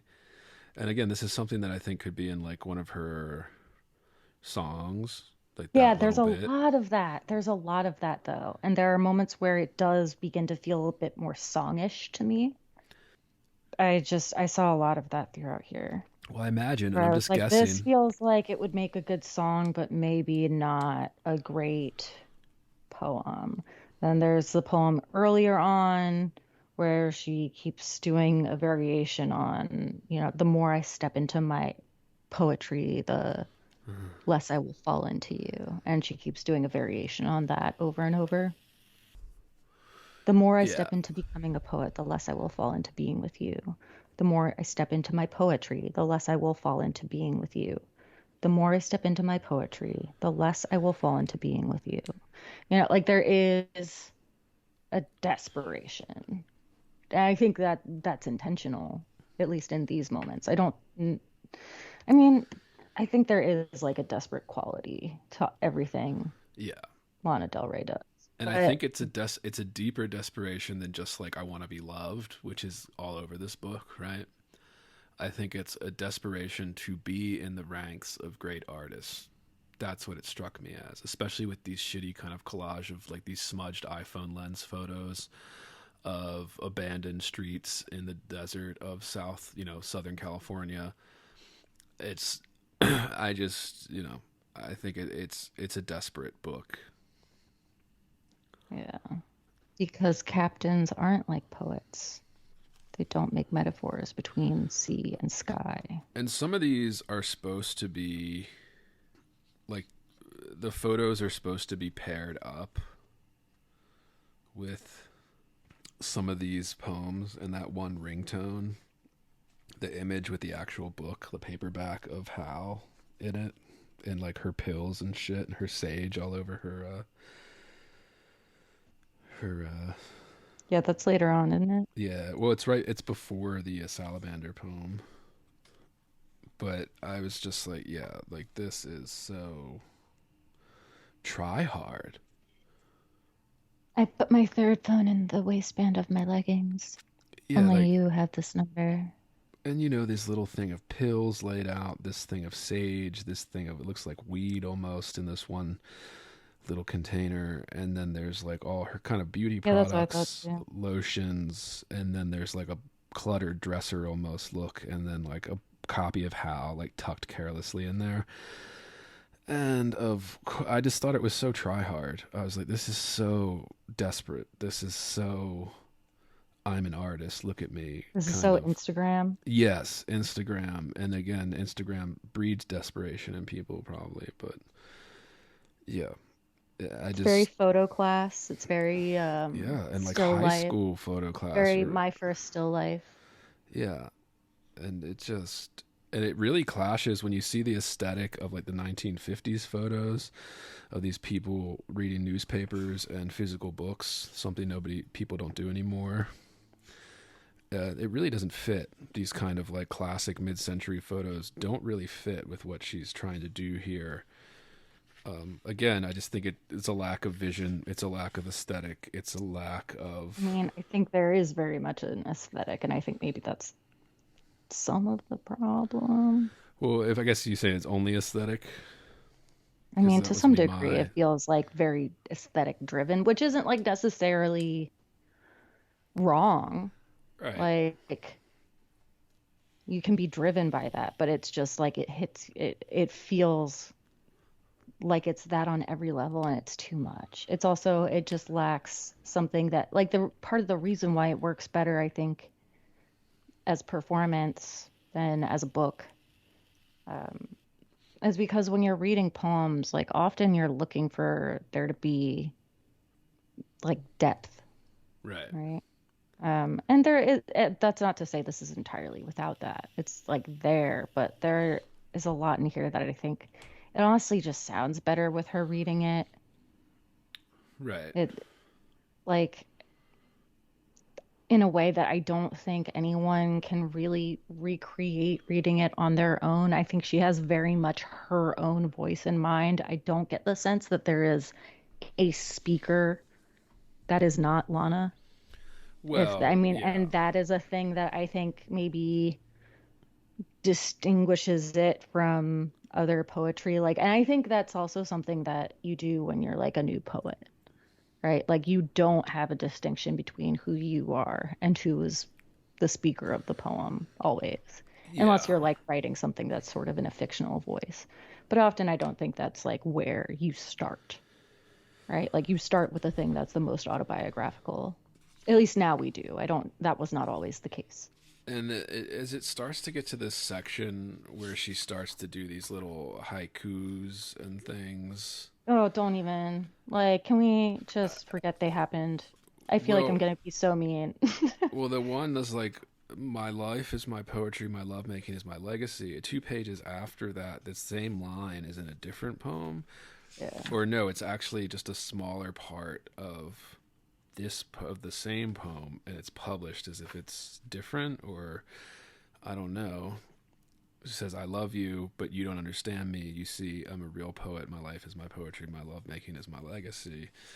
And that's just like a small section of that poem Salamander, and it's for some reason 2 pages after this. Again, like there is no vision. Like that's what I keep thinking about this the most, is that this seems like a hodgepodge collage. And I think collaging has gotten more people are drawn to collaging because they can't do anything else, but yeah, and then we have this dude, the Well, I would say colored. also, though, we've gotten really used to collections of poems that have some kind of narrative arc, and I would suggest that that doesn't need to be. And, Sure. like we tend to, sort of lump poems thematically or formally or, just whatever it is, whatever makes a strong connection from one poem to the next. You don't always have it in mind when you're writing them. But I can see what you mean maybe by lack of vision. I think like she has it, it's just not something that we like. I don't even like what is the vision. I couldn't even tell you. I mean, I think it's everything we've already said. It's just like Yeah, this sort of idealized, like Hollywood romantic glam girl plus some melancholia. yeah. Which I Like, would, I think yeah. that was That's her vision of like her sort of identity. That's like what she created as a songwriter, whether or not she meant to. Like, that's what she liked enough to write. yeah. That's what she likes enough to write here. So, like, I think that it's there. It's just her vision for her whole career, not like for this book I, necessarily, yeah. right? I, yeah. It's Like she is her vision to some degree. yeah. Um, I And mean, the she says colored it. pencils, dude. The colored pencils. What did you think? I think her life is her poetry. Um, colored pencils. Where are we at? It's this one little section that's like a 2 line poem. It's after Salamander. It's like a couple pages after that. You can have a life beyond your wildest dreams. All you have to do is change Oh yeah. everything, and then all you have Oh, to do that, is yeah. I was confused by that. I was like, what is this? Is it its own? Is this is this part of Salamander? I guess it is. It's the end of Salamander. It has to be, yeah. right? I mean, again, I don't know because I think this has no vision whatsoever. It's just a hodgepodge of like what she thinks is cool. But yeah, and I think the colored pencils again, it just makes me think of how childish this is. But How again, for me, it's not in colored pencils. It's like yeah, but it's in blue, a pink, and different then type. green in these kind of handwritten. You can see it. Yeah, and one all is capitalized. It's the one in the middle. I don't understand why. It's just like small things like that that'll kind of piss you off because like as I somebody mean, who like trained, you're you kind of know like, why? dude, like I mean, the answer can you why. just like have some uniformity or like some intention here That's what I with mean. how you're using Intention. That capitalization? That like that's where I would pick on it. that's what I Not mean. Like on there is no intention. Like I see lady no reading. intention. Yeah, and I think Just a this lady is. reading the Do you news remember this, Soph? You and while I were in. also being a woman. Do you remember this, Soph? And you and I were in a grad school. I mean, not grad school, undergrad together. And we were in this shitty workshop, and that one girl who started turning in poems in colored font. Like she would literally change the ink color in the Microsoft Word document to be bright pink or bright blue. And it's just this Mhm. kind of arts and crafts. Like I'm a middle school mom. Like that's all Was I this at like aspire. the higher level? Was this at like a 300 level No, this class? was Or this 200 like, level. This was okay, community college when we were, okay, so this was one or 200. yeah. And it was just, and I just, like, when I saw this colored pencil over and over again type thing, and I get that she was probably on SSRIs or Xanax or something, and like this looked really pretty to her or whatever, this little You rainbow think that's how it colors. works, man? I, You I, put you on SSRIs and colored pencils look better now. I think it makes it would change as well. I would say it changes the brain chemistry to a degree to where, I mean, it's just a fucking theory, like, I don't know. It just, that's what it I struck mean, me I think as. it's just like she wanted to use colored pencils to make But this repetition but why, right? different. Like 'Cause it was pretty. why? because it's pretty, right? Yeah, like, but it's not. Like, it looks like crayon. Like, it looks like she's writing her stuff in Yeah, crayon. I'm Like, curious. You should send me a picture because I'm curious to see what it looks like in your copy because I don't, I'll send it now so because that you again, can it's get a just little. typed, so it's like a basic like all of these colors I'm familiar with from Word, you know, Yeah, from like working in like Google Docs or Microsoft Word. yeah. I sent the But it's like photo. all the small things that you don't have to do because you're famous, you know? Like you like all the small things like, pay attention to what you're capitalizing Well, I and have just it right. There do it for a is no reason. intention. It is scattered. It is scattered like the But inside of also somebody's everyone will brain. create the intention for her. She has enough fans that will be like, "No, this is what she meant." Like she doesn't have to do that, you know? She's not like Well, someone with a really, really small following this who and I like has to explain themselves. and I think that's where we kind of fall victim to being overly generous. Is like, oh, she doesn't have to. I'm like, well, why doesn't she have to? Because the fans won't care. It's like, yeah, but her fans don't give a shit about Well, it also poetry. doesn't really impact her career in any Of major way. course. Like, I mean, she will still be famous. She was still famous after this book. She will continue to be famous regardless of us bashing her. And like, again, this isn't to be like she's an idiot. She should never write again. Like, whatever. Like, do your I thing. would make that statement. She should never But write a book again. Yeah. I don't, well, I mean, obviously she also writes songs, like Yeah, we're she could not, keep writing songs. Just don't write a book. Don't do a book again, Lana. It's I terrible. just think that this is poets like comics are inherently quite sad, better off alone. That felt like an Instagram poem to me. Yeah. And like I'm just like, but how many people have written exactly this thing? But that's why something like this can be popular, right? Do, Because someone looks at that and says, I can do this. well, this is what I'm Or struggling with. I think that's deep because they Right. don't actually run that deep, And what I'm struggling with these types of like colored pencil things, like, okay, she did it because she thought it was pretty. Did she really think that was pretty? Like, is that, that little scribbled, handwritten, 3 different colors, like I'm marking up She my. was doodling, man. That's what I mean. It's a doodle. It's a mindless act. And I think this just shows how mindless it is. Like, I stepped on a bird, there, cried in my new boyfriend's arms. To live is to kill. like, there is no intention. There is no vision. There is no artistic goal that's being achieved. It is just a hodgepodge. It is mindless. It is aimless. It is little kid scribbling in their craft book and thinking these colored pencils together, repeating the same line, which I mean, the is, colored pencils is like the haikus to me. yeah, well, that's the same thing, but I just mean the colored pencils like literally represents this. And I was just like, man, I can't believe that anyone takes this seriously.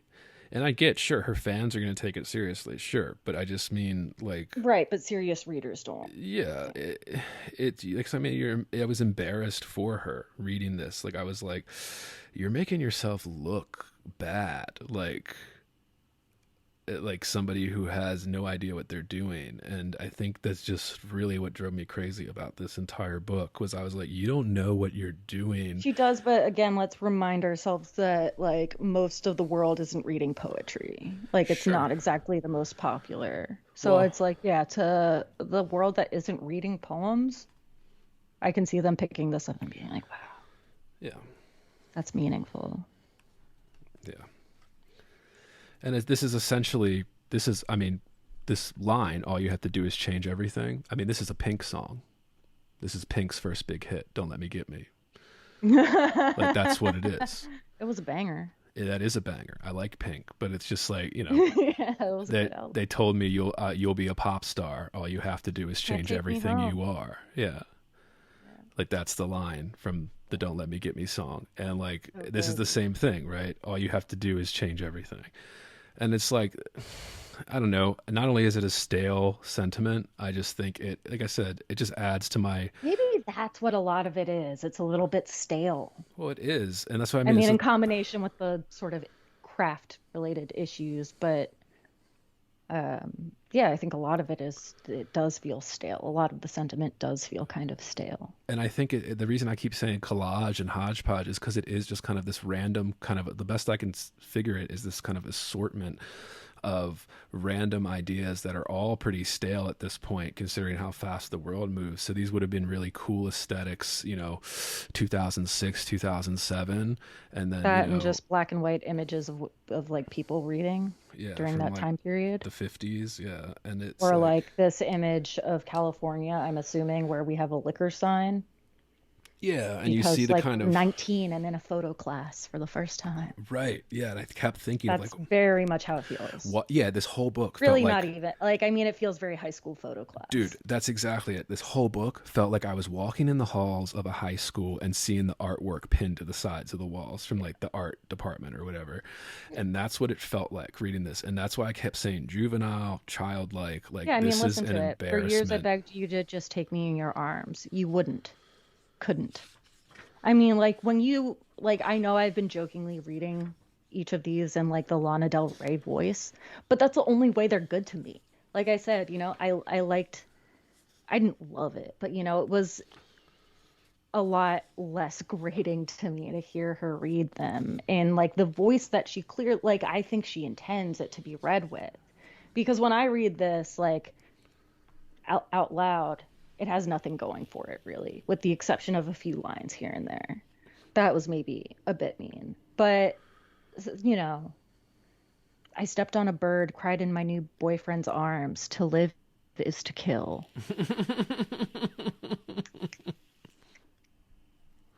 So deep. Yeah, you want to hit the I didn't have a lot about the haikus, but the way this book ends, listeners, is there's I this didn't take a single note on the yeah, haikus. me neither. I just have a few questions as to, what are the point of haikus, but there's like, so we have this hodgepodge, and then at the end we have this little section of small haikus next to these mostly kind of classic archived photos that we've been talking about from like Of the mostly 50s. women reading. Yeah, reading at A the few men. table. A few men, but they're usually younger, like boys, reading comic books or whatever in an old school setting. And I just thought, like, the haikus in general, like, why do bad writers, or let's not say bad, let's say amateur writers, why do they love haikus so much? Why is haiku one of the first things that they go to? Because it seems like, well, first of all, they happen very quickly. You can sit there for 5 minutes and think of a haiku and be done. Right. That's 3 lines you have to edit, if at all.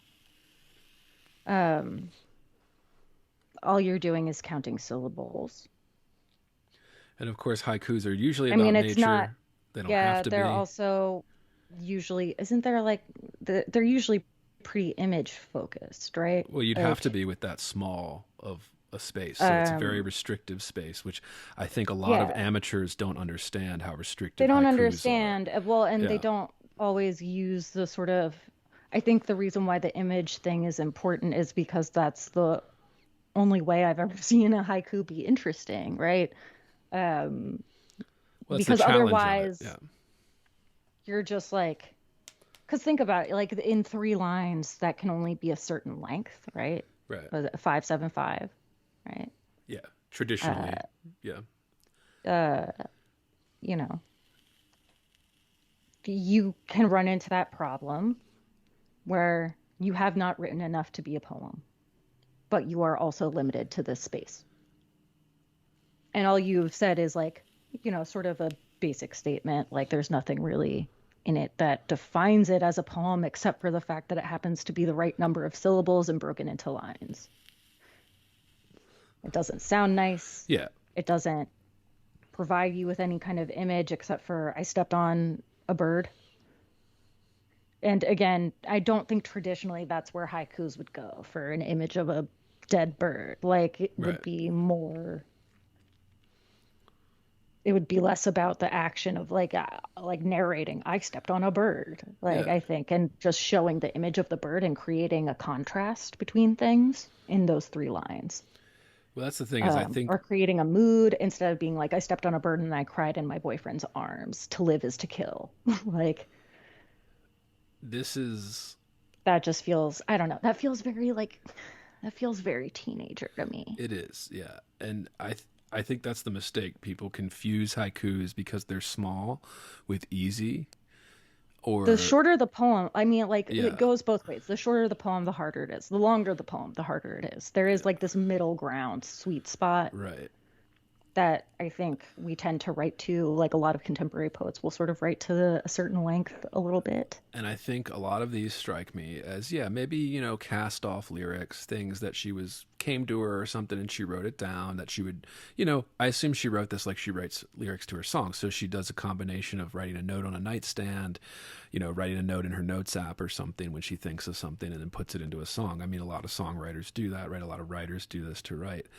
But like the thing with haikus is it's just like, I feel like a lot of these read as if they were one-off little lyrics to songs.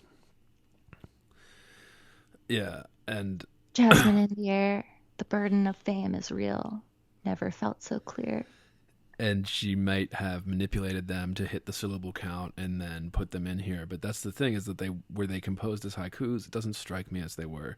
And again, like everything else, it strikes me as somebody who has no understanding of what it is. And this is celebrity poetry, so fine. She doesn't need to put a book out like this because her name will sell the book regardless. But it just kind of, I think, summed it up for me. These kind of haikus that everybody goes to. And I see a lot of Instagram poets doing this, a lot of bad poets that for Also some for reason, loving poets that like are big on sort of the everyman and getting at something that maybe not entirely, but is more universal, like is not just Hollywood glamour living. Like I think it's kind of interesting that I don't see a lot of that in here. I don't see a lot of the everyman in here. yeah, because it's not. Maybe I just haven't tried to, but it feels very much like someone trying to find themselves by writing poems, which is fine. People do that. Or you poets do that all the time. Yeah. It just is doing that, it feels like, without quite as much attention to craft as I think we would like. All right, I have to pee real quick, and then I just have a few more questions. I'm almost done.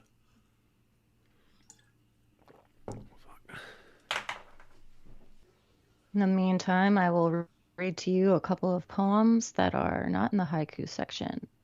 Poem 1. I'm writing my future. Poem 2. The universe exists because we are aware of it. That's it.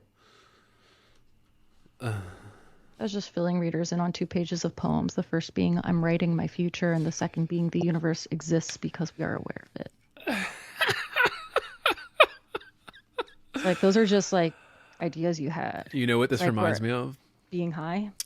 Yes, it reminds me of when I was 19 and did shrooms for the first time in my friend's Reminds fucking me of getting apartment. stoned for the first Yeah, time. my friend's fucking apartment in Towson.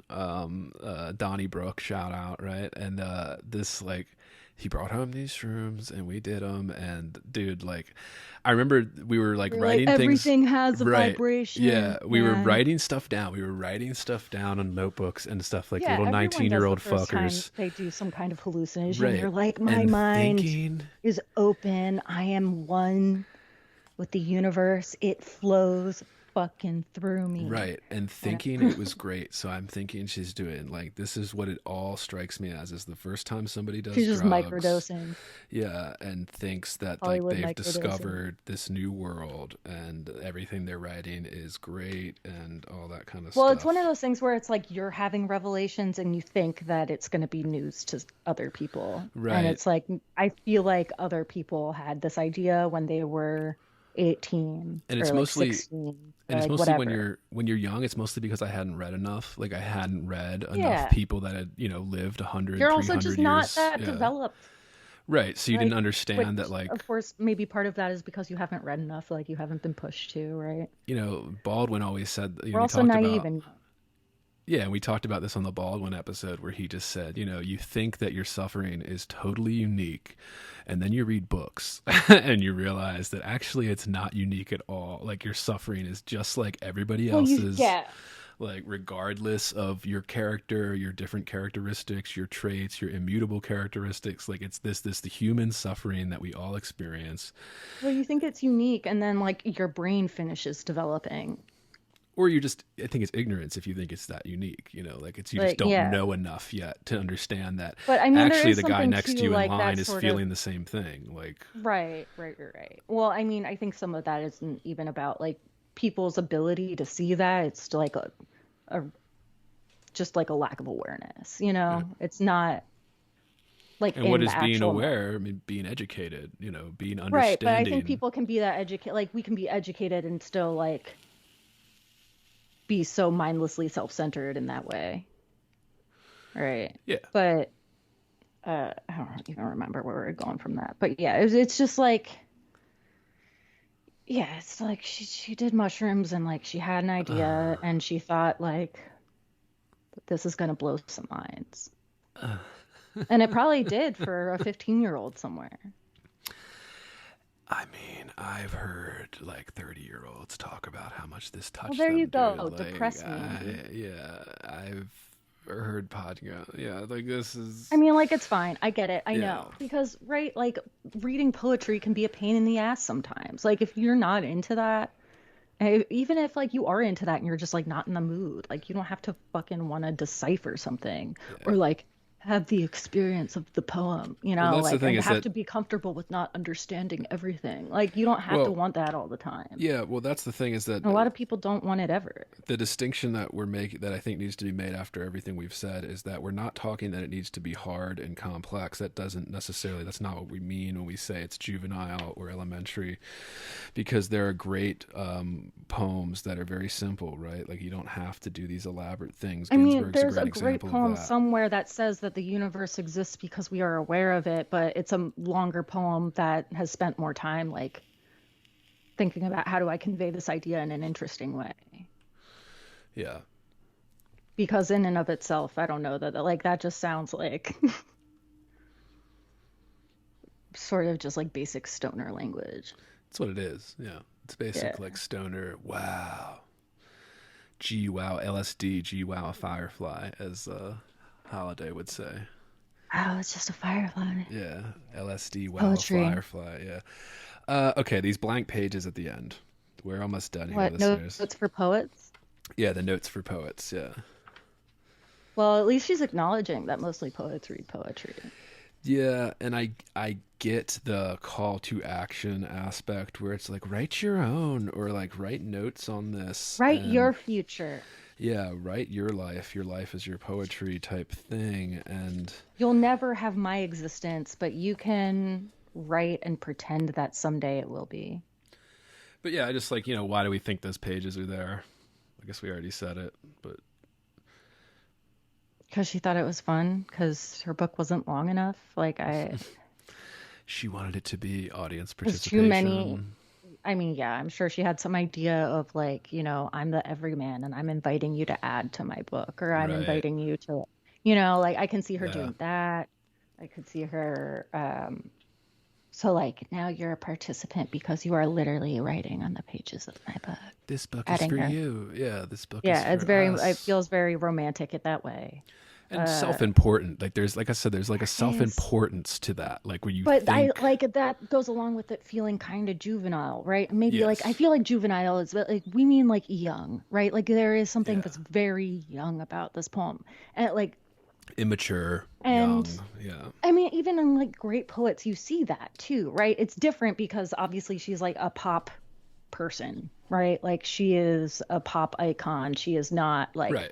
some obscure famous poet who, like, even if they are now famous, were at one time or another probably kind of obscure. And like even when I think of like Auden's first poems, like his earliest work, that's like the most reminiscent of like T.S. Eliot, or like it's still really heavily influenced by that, and is like doesn't feel like we find those poems fun because they're so energetic and they like have this sort of youthful push to them, and they like are just throwing it all out there. But Like it's not Auden, the later, more developed poem where he's like writing his, Yeah. the poems that we most cherish. Although some of the Yeah. poems we most cherish are kind of earlier, and he detests now, Well, I think you bring or up a did good point detest. with, and I go into this a little bit, listeners that are interested. I go into this a little bit on the bonus episodes with A Christmas Carol, where I start talking about, like Sophie mentioned this kind of the inherent kind of silliness or childishness of creativity, right? Like there's a little bit of that in almost every creative project because it is, it's make believe time. It's Well, and there pretend is time. some element It's of self-importance to it, right? yeah, Because yeah. it's like, I mean, I would argue that there is, right? Like, because again, it's silly time, like it's creative time. It's also like it's not saving the world. And I talked about this in the bonus. So listeners, if you want to hear this, you got to subscribe, patreon.com/heavyboard. But like, I talk about this a little bit in the context of the animated versions of A Christmas Carol when I go into that. And it just like, there is something silly about story creation because it's make believe. We're making it up. It's pretend. It's this kind of, there's a little whimsy to it. And we talked about this on our actual Christmas Carol episode, the whimsiness in the actual book and kind of spirits and ghosts, right? This kind of make believe, childish fantasy. And that's in a lot of creative stuff. So it is like, she's on the right track if you're following that kind of stuff. But then like the idea is to refine that, not refine it out of it entirely, because like we said in the Christmas Carol episode, like a lot of times it works to have a little childishness or whimsy in like a creative work. But like, yeah, it just, there's a juvenile sense that is not, yeah, maybe the better word for it is immature, like you said, using the Auden example. As you mature and keep working at it and practicing and things like that.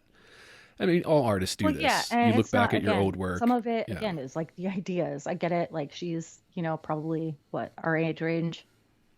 I think she's a couple years old. I think she's like 35, 36. So she's like a couple Sure. years, but millennial. So she's a millennial Yeah. like us, an I elder mean, millennial. sure. She's our Yeah. generation. Yeah. Um, And a big pop star of our generation, essentially. Like, yeah, so she's already like got that, she's already like living in that world, where I just assume, and maybe wrongly assume, I don't know, someone correct me, that there is like this almost, I don't want to say stuntedness, but like they're a little behind, yeah. The like childishness. Yeah.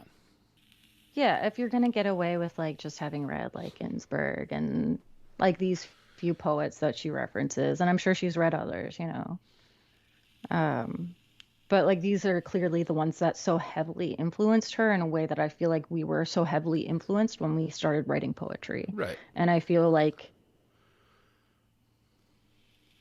I guess if you're going through that at like in your 30s, like there's still part of me that expects something slightly more nuanced, but I guess maybe not coming from someone who really like romanticizes that lifestyle Yeah. of just being like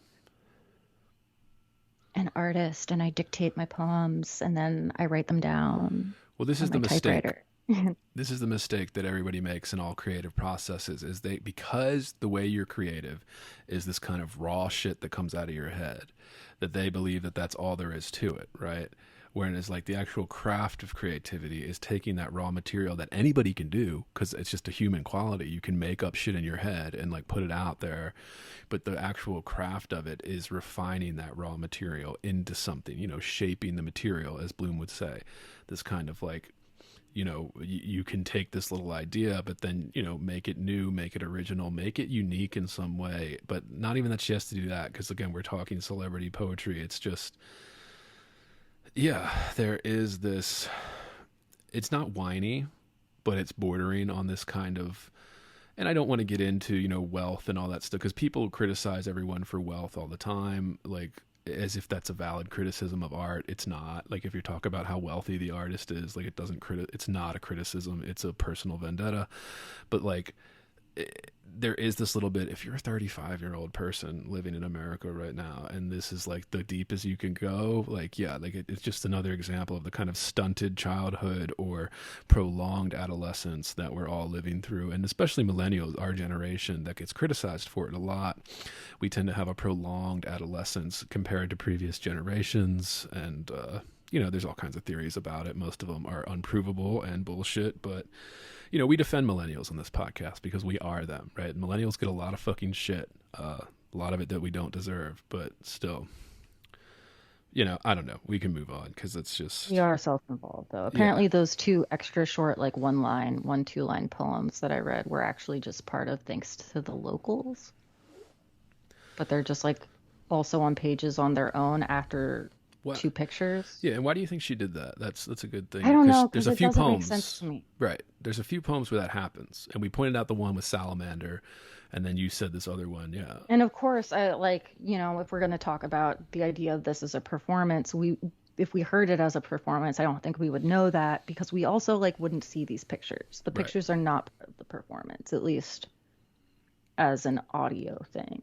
And I feel like there is very much, I don't know, a way that she could have integrated all of these things as one thing, but yeah, whatever. It's something that's made for mass consumption, so they're going to do it in all of the possible ways to get people to buy it. For me, the best I can tell from an artistic point of view is that she really liked those lines.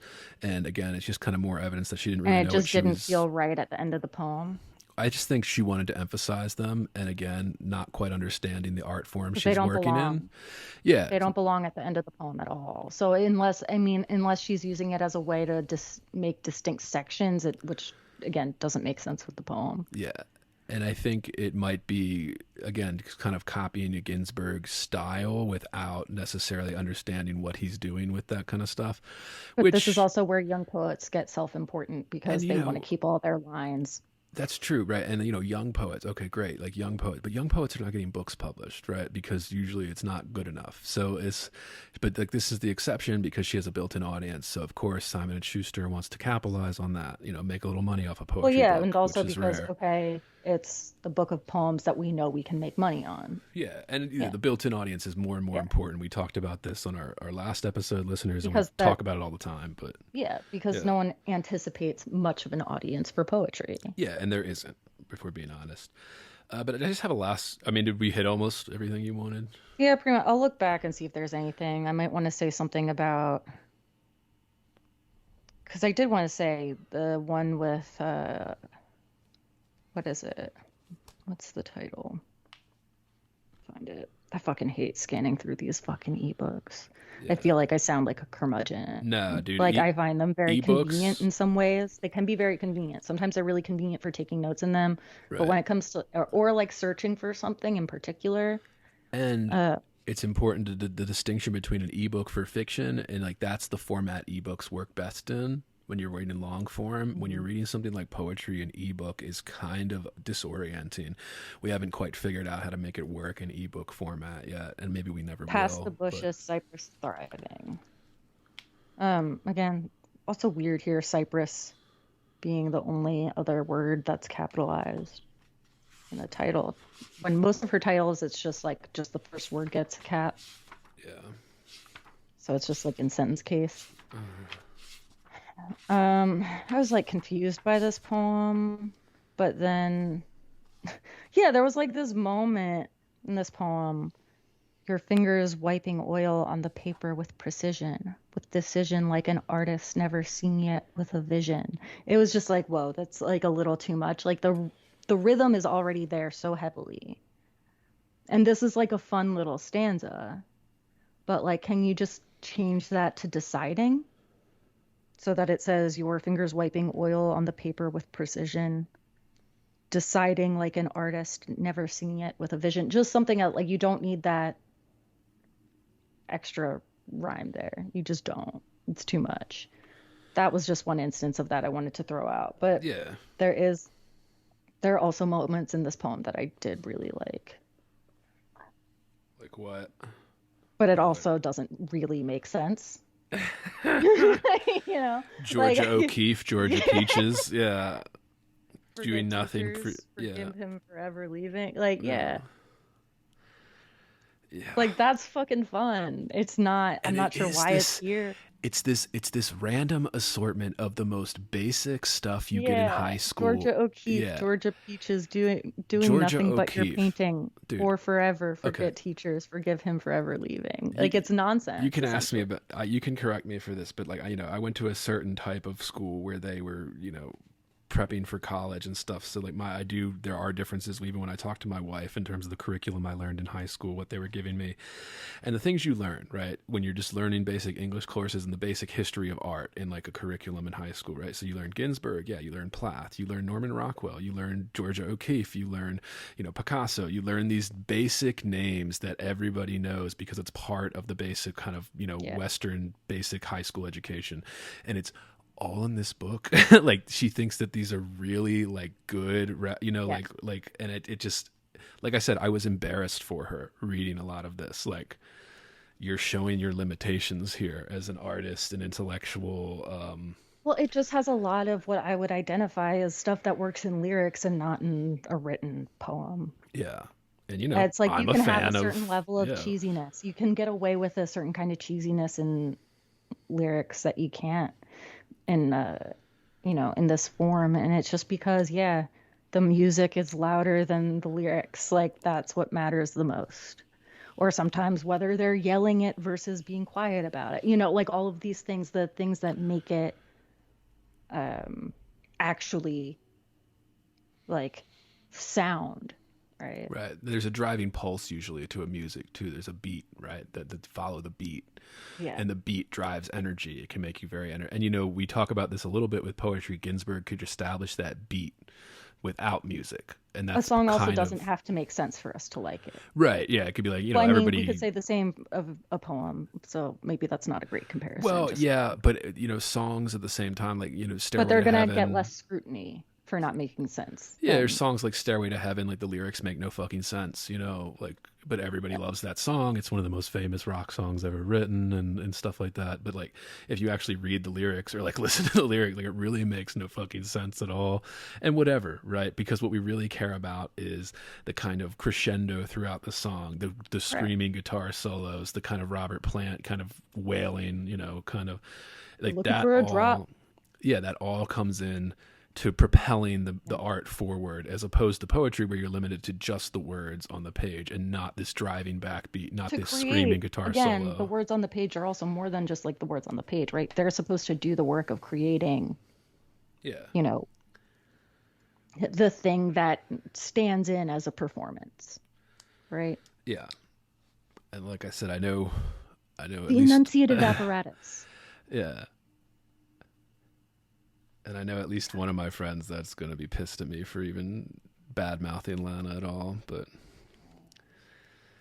Sorry, that person. yeah, I say it's always it's yeah.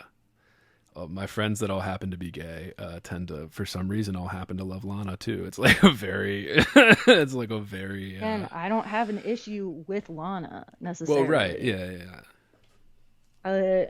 Very happy for her and her big haunted pussy. She what? Big haunted pussy. What Yeah. is that? She Like write a about her thing? big haunted pussy. Oh, is that Yeah. what she said? That's like a lyric, like a Hold on. famous, like a Or memed is that just lyric. something that we say about her? I don't know. I have no I feel idea. like I just. Oh, yeah. I mean, yeah, she just like talks about her pussy sometimes. Which is fair game, right? My That's pussy not. tastes like Pepsi Cola. Yeah, and that would be something that you would see in like a rap song, even like that's like a My rap eyes are lyric. wide like cherry Yeah, pie. yeah. My pussy tastes like Coca-Cola. That sounds like a rap lyric to me. Yeah, Yeah, it does. like a But Nicki Minaj line. I don't remember what it was. There was some post about Lana Del Rey's big haunted pussy. And I was like, Big haunted pussy. I like that though. That should yeah, be. it's great. That should be a line. Yeah, that'll be in our Big description. haunted pussy. Sophie and Andrew discuss Lana's big haunted pussy, and that'll be our description. I just have a few questions left, literally like dumb, stupid. One, we kind of already answered this. Why was this published? Because Lana Del Rey wanted to be a poet. I think Yeah, that was pretty clear with, you know, a line. I get down to be poetry. Yeah. I think it's more of a I business got feathers decision. in my hair. Yeah. So Simon and Schuster, whatever her There agent. is something that she embraces where she's like, yeah, I am about the aesthetic. I'm letting you know. Yes. Yeah. Like, so I do kind of, that's part of what I mean too when I say like, well, at least it's like, there is something about it that is a little bit like unpretentious, where it's like, yeah, we know her. We know that she like announces aloud that she's just sort of about this. I mean, and maybe I read that more like superficially than I should. That is her announcing like, hey, I just like the way beat poetry looks on me, you know? Yeah. Yeah. That's a good way to describe it. Yeah. But I feel like that's kind of what she's saying there. Yeah. Yeah. And we already answered this. Yeah. So. And you also know I have all of these records. I have all of the jazz and blues. Right. Like, And that's look, I basically love what that song blues, is. and I That's a like. great song. Brooklyn Baby's Yeah. a great song. Yeah. But And I like her influence of that. She takes that seriously. But my next thing, okay, so we already kind of said the publishing, and then we talk about this because this is a writing podcast. The business side makes sense. So if her agent went to Simon and Schuster and said, "Hey, Lana wants to put out a book of poetry," their ears perk up because, okay, sure, we'll put that out. yeah, they because probably that'll- didn't do a lot of shopping it around. Right. They probably just were deciding who was going to, right, either because give her the biggest buck built-in for it. audience. She sells, Yeah. platinum records, and even if only a fraction of those platinum record sales go into book sales, it's way more than normal, and they're going to make money off of it. And I again, think that's like not really typical for Yeah. most poets. Like you don't just go and Right. get it published. Yeah, that's not unless gonna you're happen. like Carl Phillips. Yeah, but even so, I would say Carl Phillips, even though I'm not a huge fan of him, as listeners know, like he earned that. He's earned Yeah. that over Yeah. decades of being able Right, to just go but, to like, a press. Yeah, That's why I'm so- saying like there are not a lot of poets that you can just go and be like, I have this book. Do you want it?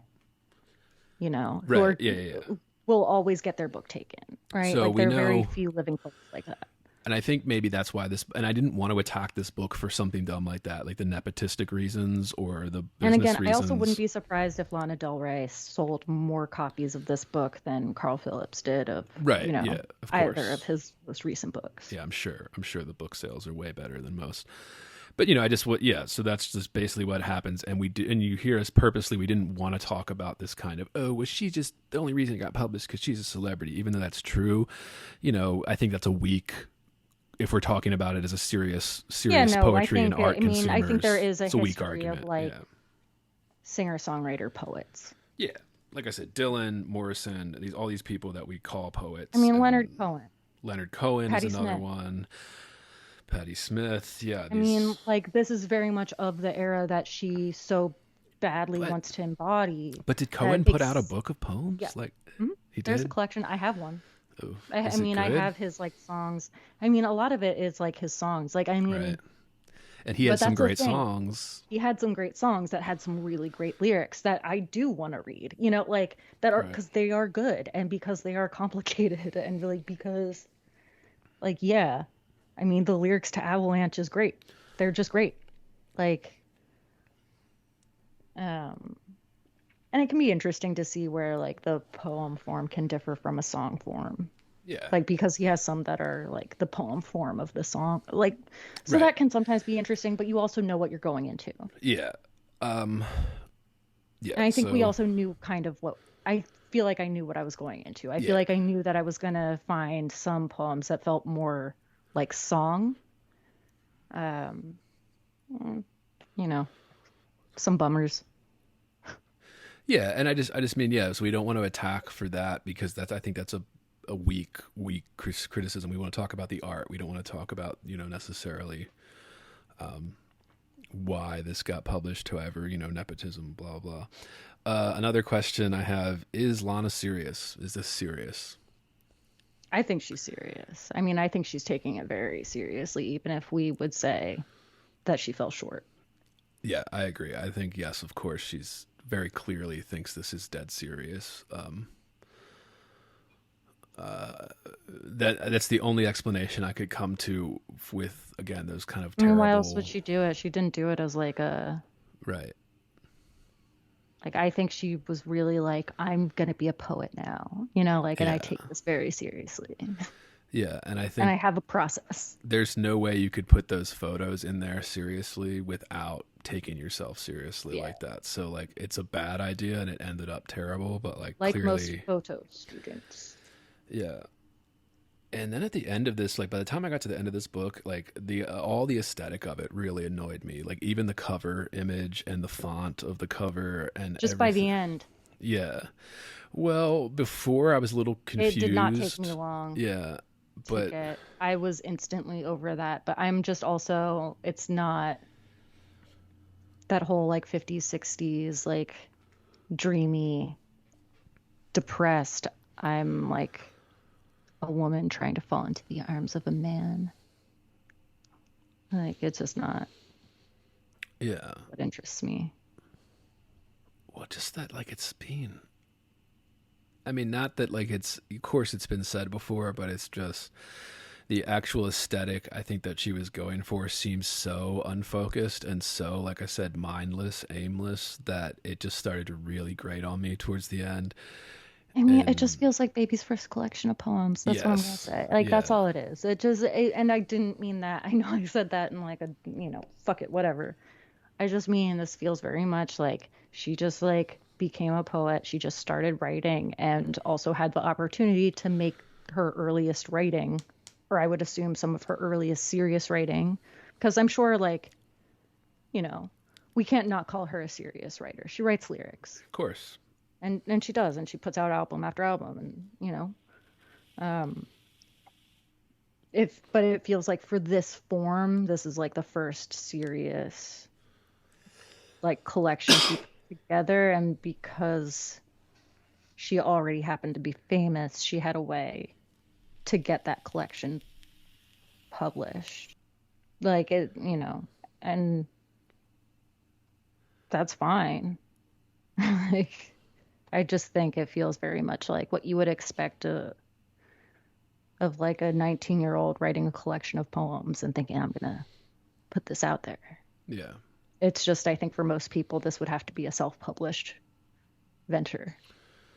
Oh yes, oh yes. And I mean that's the reason that there is kind of a gatekeeping mechanism in place, right? It's like because most people when they're starting But it's out, also like what you're distinguishes not, yeah, popular Instagram poetry from like literary poetry. right.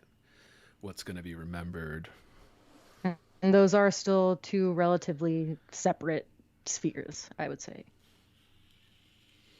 Even though perhaps they are beginning to overlap more. I mean, literally, they're separate spheres, but the only one that matters is the Instagram one, Right. really. So, yeah, that's Lana's book. It's Lana. All right, are we done here? I mean, can we be? Yeah, we're done. Yeah, fuck it. Did she do the cover art? I don't think so. I think they credit the cover art to somebody.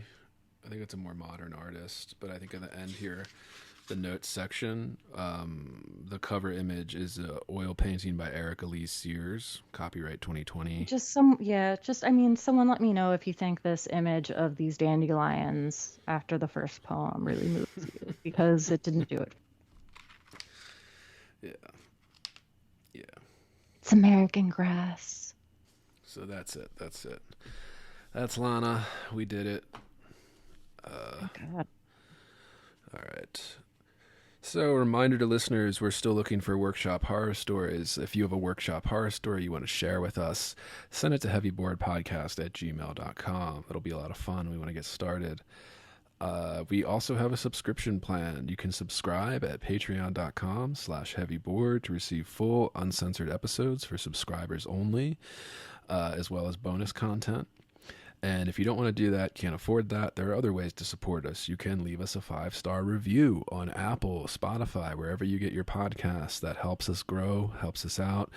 You can check out our YouTube channels. You can like, subscribe, and share. Tap the bell. That helps us out too, a free way to support us. As always, the books and everything we covered today will be linked in the description. And next episode, we are doing Faulkner's As I Lay Dying. Yeah. Yes, we are. Fun. Well.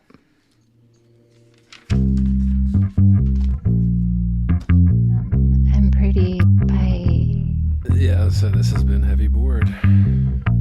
See ya. Hey. Bye.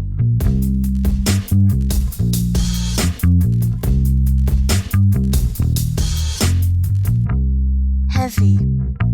Bored. Heavy. I am heavy, heavy, heavy. Bored. I may say that the male is entirely hostile. No! You know, Resources. life, friends, is boring. We must not say so.